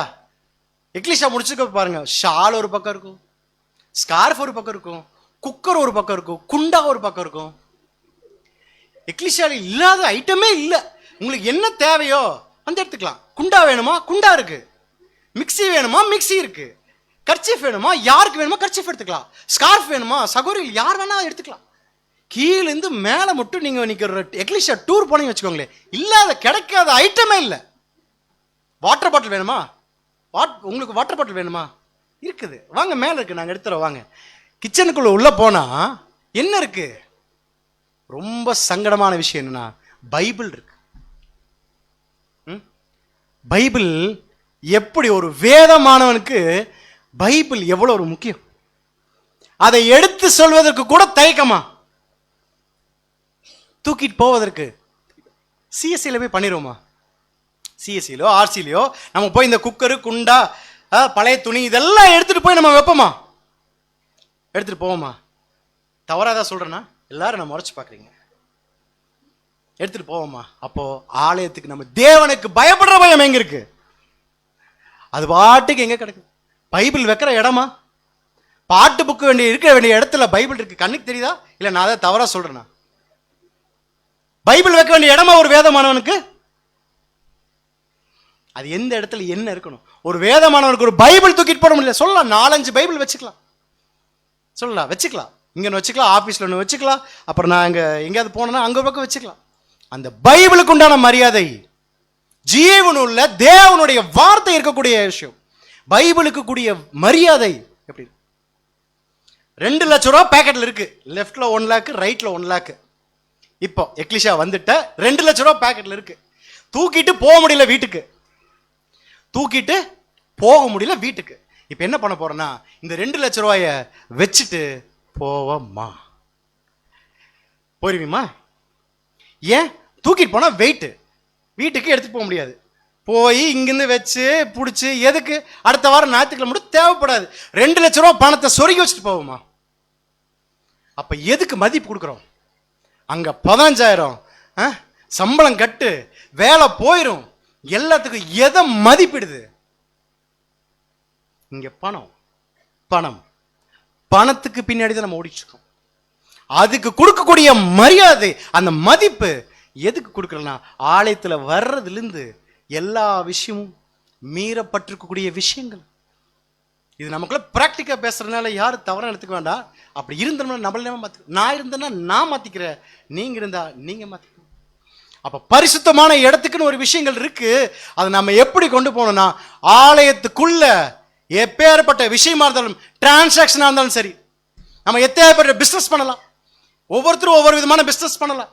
அப்படி பிசினஸ் பண்ணிட்டு இருக்கும்போது அது எங்க இருக்குன்னா, சகோதர சகோதரிகளுக்கு ஊக்கமாக அவங்களுக்கு எல்லா விதமான ஹெல்ப் பண்ணலாம், அவங்களுக்கு ஆதரவு தரலாம், எல்லாம் பண்ணலாம். ஆனா அது எங்க வரக்கூடாது அப்படின்னா, எங்க வரக்கூடாது? எக்லிஷியாக்குள்ள வரக்கூடாது. ஆண்டவராக இயேசு கிறிஸ்து சாதாரணமா ஜாலியா சொல்லியிருக்கல, அன்பானவர் தானே, அன்பானவர் தானே. இயேசு கிறிஸ்து இல்லாத அன்பா? அவர் சொல்லியிருக்கலாமே, ஏப்பா என்னோட தேவனுடைய வீட்டில் ஏப்பா நீ பாட்டுக்கு இந்த விஷயங்கள்லாம் பண்ணிட்டு இருக்க, இதெல்லாம் பண்ணாதீங்கப்பா, இதெல்லாம் எடுத்து காலி பண்ணி சொல்லியிருக்கலாமே. அவர் ஏன் அந்த ஹார்டான பாயிண்ட் யூஸ் பண்றாரு? தேவனுடைய வீட்டில் என் பிதாவை வீட்டை நீங்க என்ன பண்றீங்க? கல்லர் கூகாக்குறீங்க. அப்ப எக்லிஷியா இந்த மாதிரி விஷயங்கள் நம்ம பாருங்க எந்த அளவுக்கு தேவ பக்தி கொண்டு. எக்லிஷியா படிக்கட்டுக்குள்ளேயே வரக்கூடாது. அதுதான் உண்மையான தேவ பக்தி. அப்ப தேவ பக்திக்குரியவங்களா இருக்கிறோமா இல்லையாங்க நம்மை நாமே நிதானிச்சு பார்த்துக்கணும். அடுத்தது வாசிக்கலாம் பாருங்க, எபிரேயர் 12:28. எபிரேயர் 12:28. ஆதலால் அசைவில்லாத ராஜ்யத்தை பெறுகிறவர்களாகிய நாம் பயத்தோடும் பக்தியோடும் தேவனுக்கு பிரியமாய் ஆராதனை செய்யும்படி கிருபையை பற்றி கொள்ள கடவோம். சோ எப்படி பண்ணணும்? பயத்தோடு பக்தி. என்ன கொடுக்க போறாருன்னா அசைவில்லாத ராஜ்யத்தை கொடுக்கிறார். நம்ம இதுக்கே உட்காந்து பாடுபட்டுட்டு எக்லிஷியா வர்றதுல இருந்து எல்லா விஷயங்களும் இதுலயே லேக்கணும்னா இந்த ராஜ்யத்துக்கு எப்படி போகும்? ஸோ இந்த தேவ பக்தியின் வேஷம் தரித்து நிறைய விஷயங்களை டைவர்ட் பண்ண போறதுக்கு நிறைய விஷயங்கள் வரும். அப்படி பண்ணும்போது என்ன பண்ணணும்னா வாசிங்களா பாருங்க, 2 தீமோத்தேயு 3:5. தேவ பக்தியின் வேஷத்தை தரித்து அதன் பலனை மறுதலிக்கிறவர்களாகவும் இருப்பார்கள். இப்படிப்பட்டவர்களை நீ விட்டு விலகு. அடுத்தது, தேவனை நேசிக்கிறோம் என்று சாட்சி கூறி அதே வேளையில் அவருடைய விரோதிகளுடன் உறவாடுவது முற்றிலும் வீண். இந்த வார்த்தைகள் பொதுவாகவும் ஆழமாகவும் பொருந்தும். இருதயம் மாசுபடும் சிறிய அபாயம் கூட இருந்தால் பிறருடன் கலந்து பழகாமல் இருப்பதே மேலானது. என்ன சொல்ல வராங்க? தேவ பக்திக்குரிய வேஷம். அதன தேவ பக்திக்குரிய வேஷம். நான் தேவ பக்தியா தான் நடக்கிறேன்னு சொல்லிட்டு தேவனுக்கு பிரியமில்லாத காரியத்தை நான் பண்ணிட்டு உங்களையும் சேர்த்து கெடுக்கிற விஷயம். எக்லிஷியாக்கு டைமுக்கெல்லாம் போக வேண்டாங்க. இப்போதானங்க மண்ணா வாசிட்டு இருப்பாங்க. நம்ம 8:45 போய்க்கலாமே, பொறுமையாக போய்க்கலாமே, அவசரம் இல்லை, நம்ம போய்க்கலாம். நீங்கள் போட்டுக்கோங்க, வேலையை பாருங்க, நம்ம ஒர்க்குக்கு போய்க்கோங்க, என்ன வேணால் நம்ம டைவர்ட் பண்ணலாம். அதுக்கப்புறம் உன்னை பேச்சுக்களில் என்ன வேணால் பேசலாம், நம்மளை மற்றவங்களை டைவர்ட் பண்ணலாம், ஆகாத சம்பாஷணைகளை டைவர்ட் பண்ணலாம். பிள்ளைகள் வளர்ப்பில் இதெல்லாம் ஒரு பிரச்சனை இல்லைங்க. இந்த வயசில் வராதா? இந்த வயசில் லவ்னா வரதாங்க செய்யும், அதெல்லாம் ஒன்றும் பிரச்சனை இல்லைங்க, தாராளமாக பார்த்து எடுத்துக்கலாங்க அப்படின்னு சொல்கிறாங்களா? அதுக்கப்புறமாக நம்முடைய ட்ரெஸ் விஷயத்தில் இதெல்லாம் ஒரு தப்பு இல்லைங்க, இதில் என்னங்க தப்பு இருக்குது, இந்த ட்ரெஸ் எல்லாம் தாராளமாக போடலாங்க சொல்கிறாங்களா? இதை தேவ பக்தியின் வேஷம் தரித்து தேவனுடைய வேலை செய்யறதுல ஏதாவது விஷயங்கள் முரணா இருக்கா? தேவ பக்திக்குரியவர்கள் தேவ பக்திக்குரியவர்களை சிந்திக்கணும். அப்படி சிந்திக்காத யாருமே வேஷம் தரித்திருக்காங்க. அடுத்த வசனம் வாசிக்கலாம், 2 தீமோத்தேயு 3:12. அன்றியும் கிறிஸ்து இயேசுவுக்குள் தேவ பக்தியாய் நடக்க மனதாயிருக்கிற யாவரும் துன்பப்படுவார்கள். சோ யார் படுவாங்க? துன்பப்படுவாங்க. தேவ பக்தியை நடந்து பாருங்களேன், நோன்னு சொல்லணும். தேவ பக்திக்குரியாத இல்லாத விஷயம் நம்ம கிட்ட புகுத்தாங்கன்னு வச்சுக்கோங்களே, பேரண்ட்ஸ் யாரா இருந்தாலும் சரி எல்லாருமே என்ன பண்ணுவோம்? ஜிப்லாக், அது கூட பழகின சகோதரனும் சரி, ஒரு எல்டரா இருந்தாலும் சரி, ஒரு டீக்கனா இருந்தாலும் சரி, கூட நல்லா பழகின ஒரே தட்டில் சாப்பிட்டு பண்ணா கூட தேவ பக்திக்கு நம்மளை வழி நடத்துறான்னு வச்சுக்கோங்களேன், மாறா ஏதாவது செஞ்சோம்னா அவங்க என்ன சொல்லணும்? No, stop, shut up your mouth. அப்படி மட்டும் சொன்னோம்னா தேவ பக்திக்கு நடக்கிறோங்கிறது அர்த்தம். அப்படி நம்ம சொல்லி பார்த்தோம்னா கண்டிப்பா நம்ம துன்பப்படும். நம்மளை பத்தி அவதூறு பேசுவாங்க, பேசினா பேசிட்டு போதும். தேவனுக்கு பிரியமா வாழ்ந்தா போதுமே தவிர சகோதர சொல்லிட்டு நம்ம பிரியமா வாழ்றதுக்காக நம்ம வரல, மற்றவங்க திருப்திப்படுத்துகிற வாழ்க்கையை நம்ம வாழ்றதுக்கு வரல. இந்த ஏற்ற வேலை போஜனம்ல இந்த பலியை குறித்து சொல்லும் போது அருமையான விஷயம் வாசிக்கலாம் சார். எனது பலி, ஓ என் தெய்வீக ஆண்டவரே, என் பலியானது உமது பலிபீடத்தின் மேல் வைக்கப்பட்டிருக்கிறது. இயேசுவின் நிமித்தம் இந்த வெகுமதியை இன்று ஏற்றுக்கொள்ளும். உமது ஆலயத்தை அலங்கரிக்க என்னிடம் ஆபரணங்கள் எதுவும் இல்லை, அல்லது செலுத்துவதற்கு உலக பிரசித்தி பெற்ற பலிகளும் ஏதுமில்லை. ஆனால் என் நடுங்கும் கரங்களில் இங்கே நான் கொண்டு வருகிறேன். எனது சுய சித்தம் என்பது மிகச் சிறியதாகவே தோன்றினாலும் நான் இதை அர்ப்பணிக்கும் பொழுது எனக்குண்டான அனைத்தையும் எப்படி சமர்ப்பிக்கிறேன் என்பதை நம்ம ராபோஜனம் நம்முடைய டைம்ஸ் மந்த்லி மேகசின் இருக்கு பார்த்தீங்களா, அதில் லாஸ்ட் பேஜில் பலியை குறித்து எழுதியிருக்காங்க. அருமையான வாசகம். இந்த பலியை நம்மகிட்ட செலுத்துறதுக்கு பிரசித்தி பெற்ற, உலகத்தில் பிரசித்தி பெற்ற பொருள் இல்லை, பலிகள் இல்லை, எங்கிட்ட நடுங்கும் கரங்கள். அந்த பலியை செலுத்துறதுல எப்படி செலுத்தணும்? நடுங்கும் கரங்கள். எனக்கு மட்டும்தான் தெரியும், என்னோட சுயசித்தம் கொஞ்சமா இருந்தா கூட அது என்னுடைய உள்ளத்தை நீங்க மட்டும்தான் தெரிஞ்சிருக்கீங்க. ஸோ அந்த பலியை செலுத்தக்கூடிய விஷயத்துல, இந்த விஷயத்துல தேவன் ஆலயத்துல கொண்டிருக்கக்கூடிய ஒழுங்குகளுக்கு நம்ம கரெக்டா இருந்தால் தான் நம்முடைய பலியை கூட என்ன பண்ணணும், கரெக்டா செலுத்த முடியும். ஸோ இந்த தேவபக்தி, தேவபக்தி என்ன லாஸ்ட்ல கேட்கறேன்னு சொன்னேன், 1 கொரிந்தியர் 10:31 இல்லையா? புசித்தாலும் குடித்தாலும் எதை செஞ்சாலும் ஒரு புது சிஷ்யின் வாழ்க்கையில எந்த ஒரு காரியத்தையும் தேவனுக்கு பிரியமா செஞ்சு பக்தி விரித்துல எடிஃபிகேஷன் நாணி தேவ தன்மைக்கு மாறணும். அப்படின்னா இந்த ஒழுங்குகளோட எக்லிஷா வர்றதுலேருந்து நினைச்சு பாருங்க, எக்லிஷா வர்றதுக்கு எத்தனை தடைகளோடு வர்றாங்க சகோதர சகோதரிகள். நம்ம அவங்களெல்லாம் கண்ணில் பார்த்துருக்கோமா? நம்ம நல்லா பேசுறவங்க கிட்ட மட்டும் தான் பேசுறோம். எத்தனை பேர் வீட்டில் நினைச்சு பாருங்க, ஹஸ்பண்ட் கிட்ட, குடிகார ஹஸ்பண்ட் கிட்ட அடி வாங்கிட்டு வந்திருக்காங்க, குடும்பத்தோட வராங்க. எத்தனையோ பேர் சகோதரிகள் நடந்து வராங்க, எத்தனையோ விதவைகள் காசு இல்லாம என்ன பண்றாங்க, நடந்தே வராங்க இல்லையா? எத்தனையோ சகோதரர்கள் மனைவி டார்ச்சர் தாங்க முடியாம மனைவி திட்டுறாங்கன்னு சொல்லிட்டு என்ன பண்றாங்க, சத்தியம் தான் முக்கியம்னு சகோதரர்கள் எத்தனை பேர் எக்லிஷாக்கு வந்திருக்காங்க, 8:30 மணி ஆராதனைக்கு வராங்க. அவங்களெல்லாம் நம்ம கண்ணுக்கு தெரியுதா? நம்மளை மட்டுமே பார்த்துட்டு இருக்கோம், நம்மளுக்கு பிடிச்சவங்களுக்கு மட்டுமே பார்த்துட்டு இருக்கோம். எத்தனையோ பேர் எத்தனையோ விஷயங்களை சாக்ரிஃபைஸ் பண்றாங்க, நம்ம அதை அனலைஸ் பண்ணணும். அப்ப நம்ம நேரத்துக்கு போறோமா? சில மனைவிகள் இங்கே எக்லிஷாக்கு வந்து சண்டை போடுறக்கே வந்துட்டாங்க. அப்ப பாருங்க, எனக்கு தேவன் தான் முக்கியம், மனைவி முக்கியம் இல்லை. ஃபர்ஸ்ட் தேவன். நம்ம தேவனை ஃபர்ஸ்ட் வச்சோம்னா எல்லாமே சகலத்திலையும் கிடைக்கும். அப்பேற்பட்ட சிந்தனைகளோட இருக்கணும்னா இவர் தான் வேணும். பிலிப்பியர் 2:5 பிலிப்பியர் 2:5 கிறிஸ்து இயேசுவில் இருந்த சிந்தையை உங்களிலும் இருக்க கடவது. இந்த சிந்தையோட இருந்தா மட்டும்தான், அவருக்குள்ள குடியிருந்தாதான் தேவன் நம்ம கிட்ட வாசம் பண்ணுவார். எப்பேற்பட்ட சூழலும் கிறிஸ்துவை நம்ம தரித்திருந்தோம்னா தேவ பக்திக்குரியவராக ஒவ்வொரு நாளும் நடந்து அந்த அழிவில்லாத ராஜ்யத்துக்குள்ள மகிமையான சிங்காசனம் நம்மளை உட்கார வைக்கக்கூடிய தகுதியை எங்க ப்ரூஃப் பண்ணலாம்னா தேவன் முன்னாடியும் பரிசுத்தவான்கள் முன்னாடி நம்ம என்ன பண்ணலாம்னு கேட்டீங்கன்னா, ஒரு பலியோட போய் நிற்கும் போது அது என்ன ஆகும், அவருக்கு பிரியமா இருக்கும், தேவ பக்திக்குரியவர்கள் என்று அதுல ப்ரூஃப் ஆகும். அதுல நம்ம நிலைச்சிருக்கோமா நிலைக்கலையான்னு நம்ம என்ன பண்ணிக்கலாம்னா நம்மை நாமே நிதானித்து பார்க்க வேண்டியதாக இருக்கிறோம். பொறுமையோடு கேட்ட உங்கள் அனைவரும் தேவன் தாமே வழிநடத்தி ஆசீர்வதிப்பதாக. பிதாவாகிய தேவனுடைய நாமம் கிறிஸ்துவின் மூலமாக மகிமைப்படுவதாக. ஆமென்.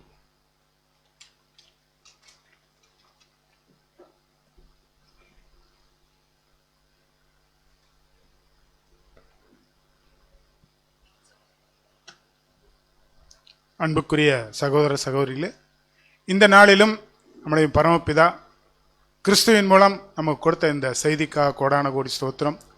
தூது கொடுத்த 2 சகோதரர்களுக்கும் சபையின் சார்பாக நன்றியை தெரிவித்துக் கொண்டு இந்த ஆராதனைக்கு நிறைவு பாடலாக பாடல் புஸ்தகத்தில் உள்ள பாடல் எண் 108 வருவாய் தருணம் இதுவே என்ற பாடலை அனைவரும் எழுந்து நின்று பாடுவோம்.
வீடும் நிலம் பொருளும் கட்டிடும் உற்றார் உறவினரும் கட்டிட வீடும் நிலம் பொருளும் கண்டிடும் உற்றார் உறவினரும் கூடுவிட்டு உன்னாவி போனாள் கூட உன்னோடு வருவதில்லை வருவாய் தருணமிதுவே அழைக்கிறாரே வல்ல ஆண்டவர் இயேசுவண்டை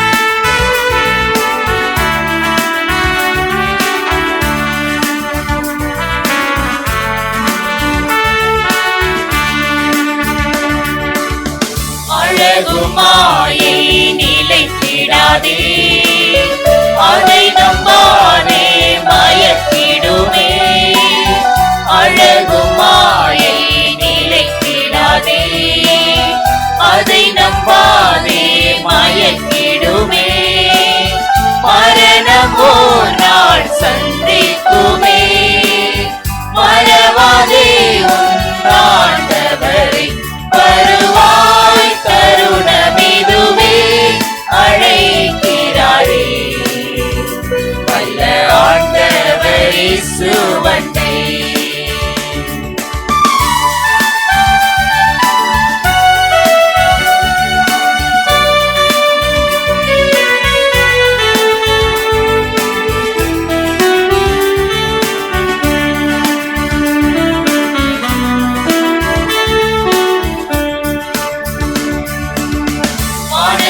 கீழே பூமி மேலே வானவர் இயேசு நாமமல்லார் வானத்தின் கீழே பூமி மேலே வானவர் இயேசு நாமமல்லார் ரட்சிப்படைய வழியில்லையே ரட்சகர் இயேசு வழியவரே வருவாய் தருணமிதுவே அழைக்கிறாரே வல்ல ஆண்டவர் இயேசுவண்டை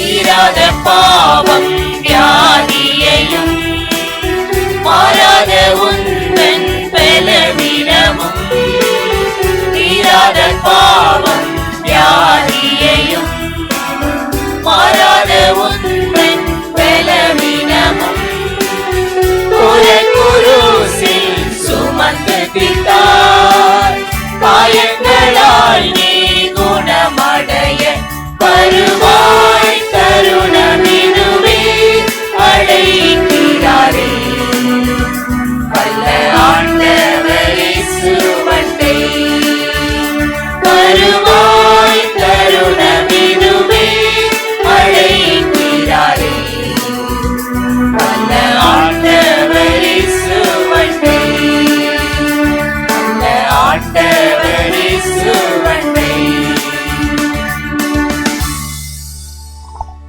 ஆராதனைக்கு நிறைவு ஜெபத்தை சகோதரர் ஜெரால்ட் அவர்கள் வழிநடத்தும்படி சபையின் சார்பாக அழைக்கிறோம்.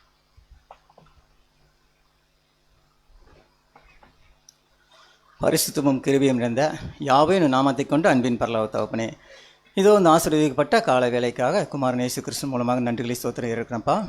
தகப்பனே, இந்த நாளில் கூட எங்கள் ஒவ்வொருவருக்கும் ஆயுஷ் நாட்களை கூட்டி கொடுத்து இந்த நாளைக்கான கிருபை செய்தீரே, அதற்காக நன்றி செலுத்துகிற சுவாமி. தகப்பனே, இந்த நாளில் கூட நாங்கள் கேட்ட சத்தியத்தை எங்கள் வாழ்க்கையை அபியாசப்படுத்தி 30, 60, 100 கனி தருபவர்களாக வாழ அதற்கு வேண்டிய பலத்தை பரிசுத்தாவை தந்து வழிநடத்த வேண்டுமாய் கூட இந்த நேரத்தில் ஜெபிக்கிறேன்ப்பா. தகப்பனே, யாக்கோப்பு 1:23 சொன்னது போல, எண்ணத்தினால் ஒருவன் திருவசனத்தை கேட்டும் அதன்படி செய்யாமல் போனால் கண்ணாடியிலே தன் சுவாப முகத்தை பார்க்குற மனுஷனுக்கு ஒப்பாய் இருப்பான்.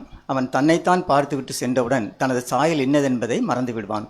தகப்பனே, நாங்கள் ஒவ்வொருவரும் அந்த மாதிரி சாயலை மறந்து விடாமல் இருக்க தேவன் தாமே பரிசுத்தாவை தந்து வசனத்தை கை கொள்கிற பிள்ளைகளாக வாழ தேவன் தாமே ஒவ்வொருவரையும் வழிநடத்த வேண்டுமா ஜெபிக்கிறேன்ப்பா. தகப்பனே, இந்த ஆராதனைக்கு வர முடியாத ஒவ்வொரு சகோதர சகோதரிக்காக கூட ஜெபிக்கிறேன்ப்பா. வரும் நாட்களில் வந்து கலந்து கொள்ள தேவன் கிருபை செய்ய வேண்டுமாய் ஜெபிக்கிறேன்ப்பா. இப்படியாக நாங்கள் கேட்டதும் கேட்க மறந்த சகல நல்லீவுகளையும் எங்களுடைய மீட்பரும் கண்மலையும் போதவரும் குருவும் ஜீவாதிபதியுமா இருக்கிற கிறிஸ்தியேசின் வெளியேறப்பட்ட நாமத்தில் ஜெபிக்கிறோம் ஜீவனுள்ள நல்ல தகப்பனே, ஆமென். Thank you brother. சபையார் அனைவரும் அமரவும். சபையாருக்கான அறிவிப்புகளை சகோதரர் பால்பாண்டி அவர்கள் வாசிப்பார்.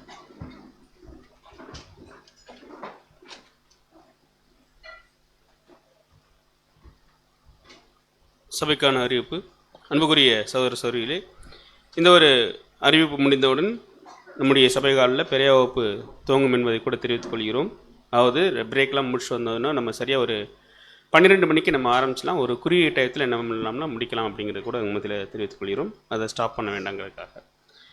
அதுபோல் இன்று மாலை நம்முடைய ஒய்எம்சி காலில் தசவம்பாகம் காணிக்கை அப்படிங்கிற தலைப்பில் நமக்கு அடிப்படை சத்தியம் இருக்கும். இதுக்கு நம்ம யாரையெல்லாம் நம்ம அழைத்து கொண்டு வர்றோமோ அவங்கள அழைத்து கொண்டு வரும்படியாகவும் கூட அவங்க மத்தியில் கேட்டுக்கொள்கிறோம். வரக்கூடிய செவ்வாய்க்கிழமை என்று நம்ம ஏற்கனவே நம்ம போன வாரத்தினுடைய கண்டினியூவான அந்த பெரையன் ஸ்டடி நடக்கும் என்பதை கூட சபையாருக்கு தெரிவித்துக் கொள்கிறோம். வெள்ளிக்கிழமை நம்முடைய சபைகாலில் யோபு புஸ்தகம் குறித்த நேரத்தில் துவங்கும் என்பதை கூட நம்ம தெரிவித்துக் கொள்கிறோம்.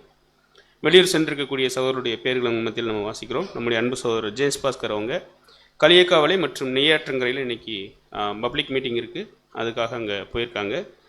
அதுபோக வந்து பார்த்திங்கன்னா நோட்டீஸ் கொடுக்கறதுக்காக நம்முடைய அன்பு சகோதரர்கள் போயிருக்காங்க. அவங்களுடைய பேர்களையும் நம்ம என்ன பண்ணுறோம்னா வாசிக்கிறோம். அதே பகுதிக்கு தான் சகோதரர் பாபு அவங்க, அப்புறம் சகோதரர் அமிர்தராஜ், சகோதரர் செல்வம், சகோதரர் ஆரோக்கிய சுவாமி, சகோதரர் ஜோயல், சகோதரர் வில்ஃபர்ட் மற்றும் சகோதரர் ஆண்டனி தாஸ் இவங்கெல்லாம் நோட்டீஸ் கொடுக்க போயிருக்காங்க.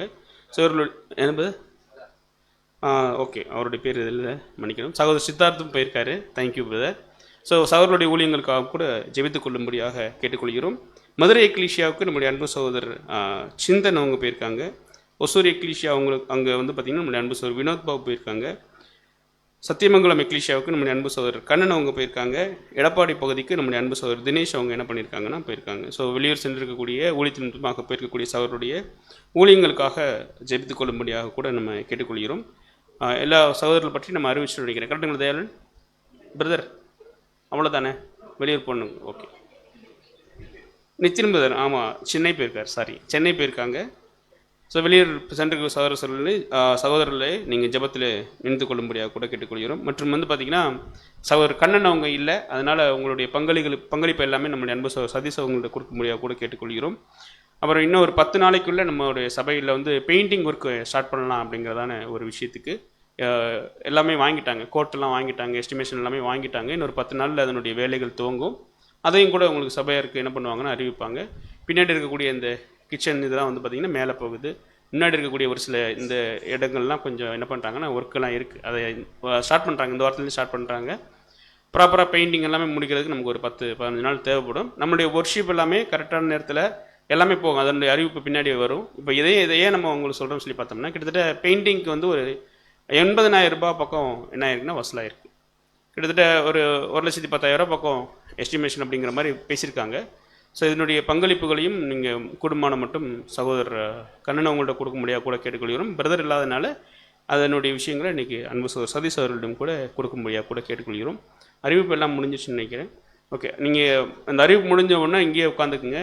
உங்களுக்கான டீ ஸ்நாக்ஸ் வந்து சகோதரர்கள் இங்கே ஆயத்தப்படுத்தி வச்சுருக்காங்க. ஸோ பொறுமையாக நம்ம எல்லா விஷயத்தையும் கேட்டிருக்கோம். தேவன் தாமே நம் அனைவரையும் ஆசீர்வதித்து வழி நடத்துவாராக.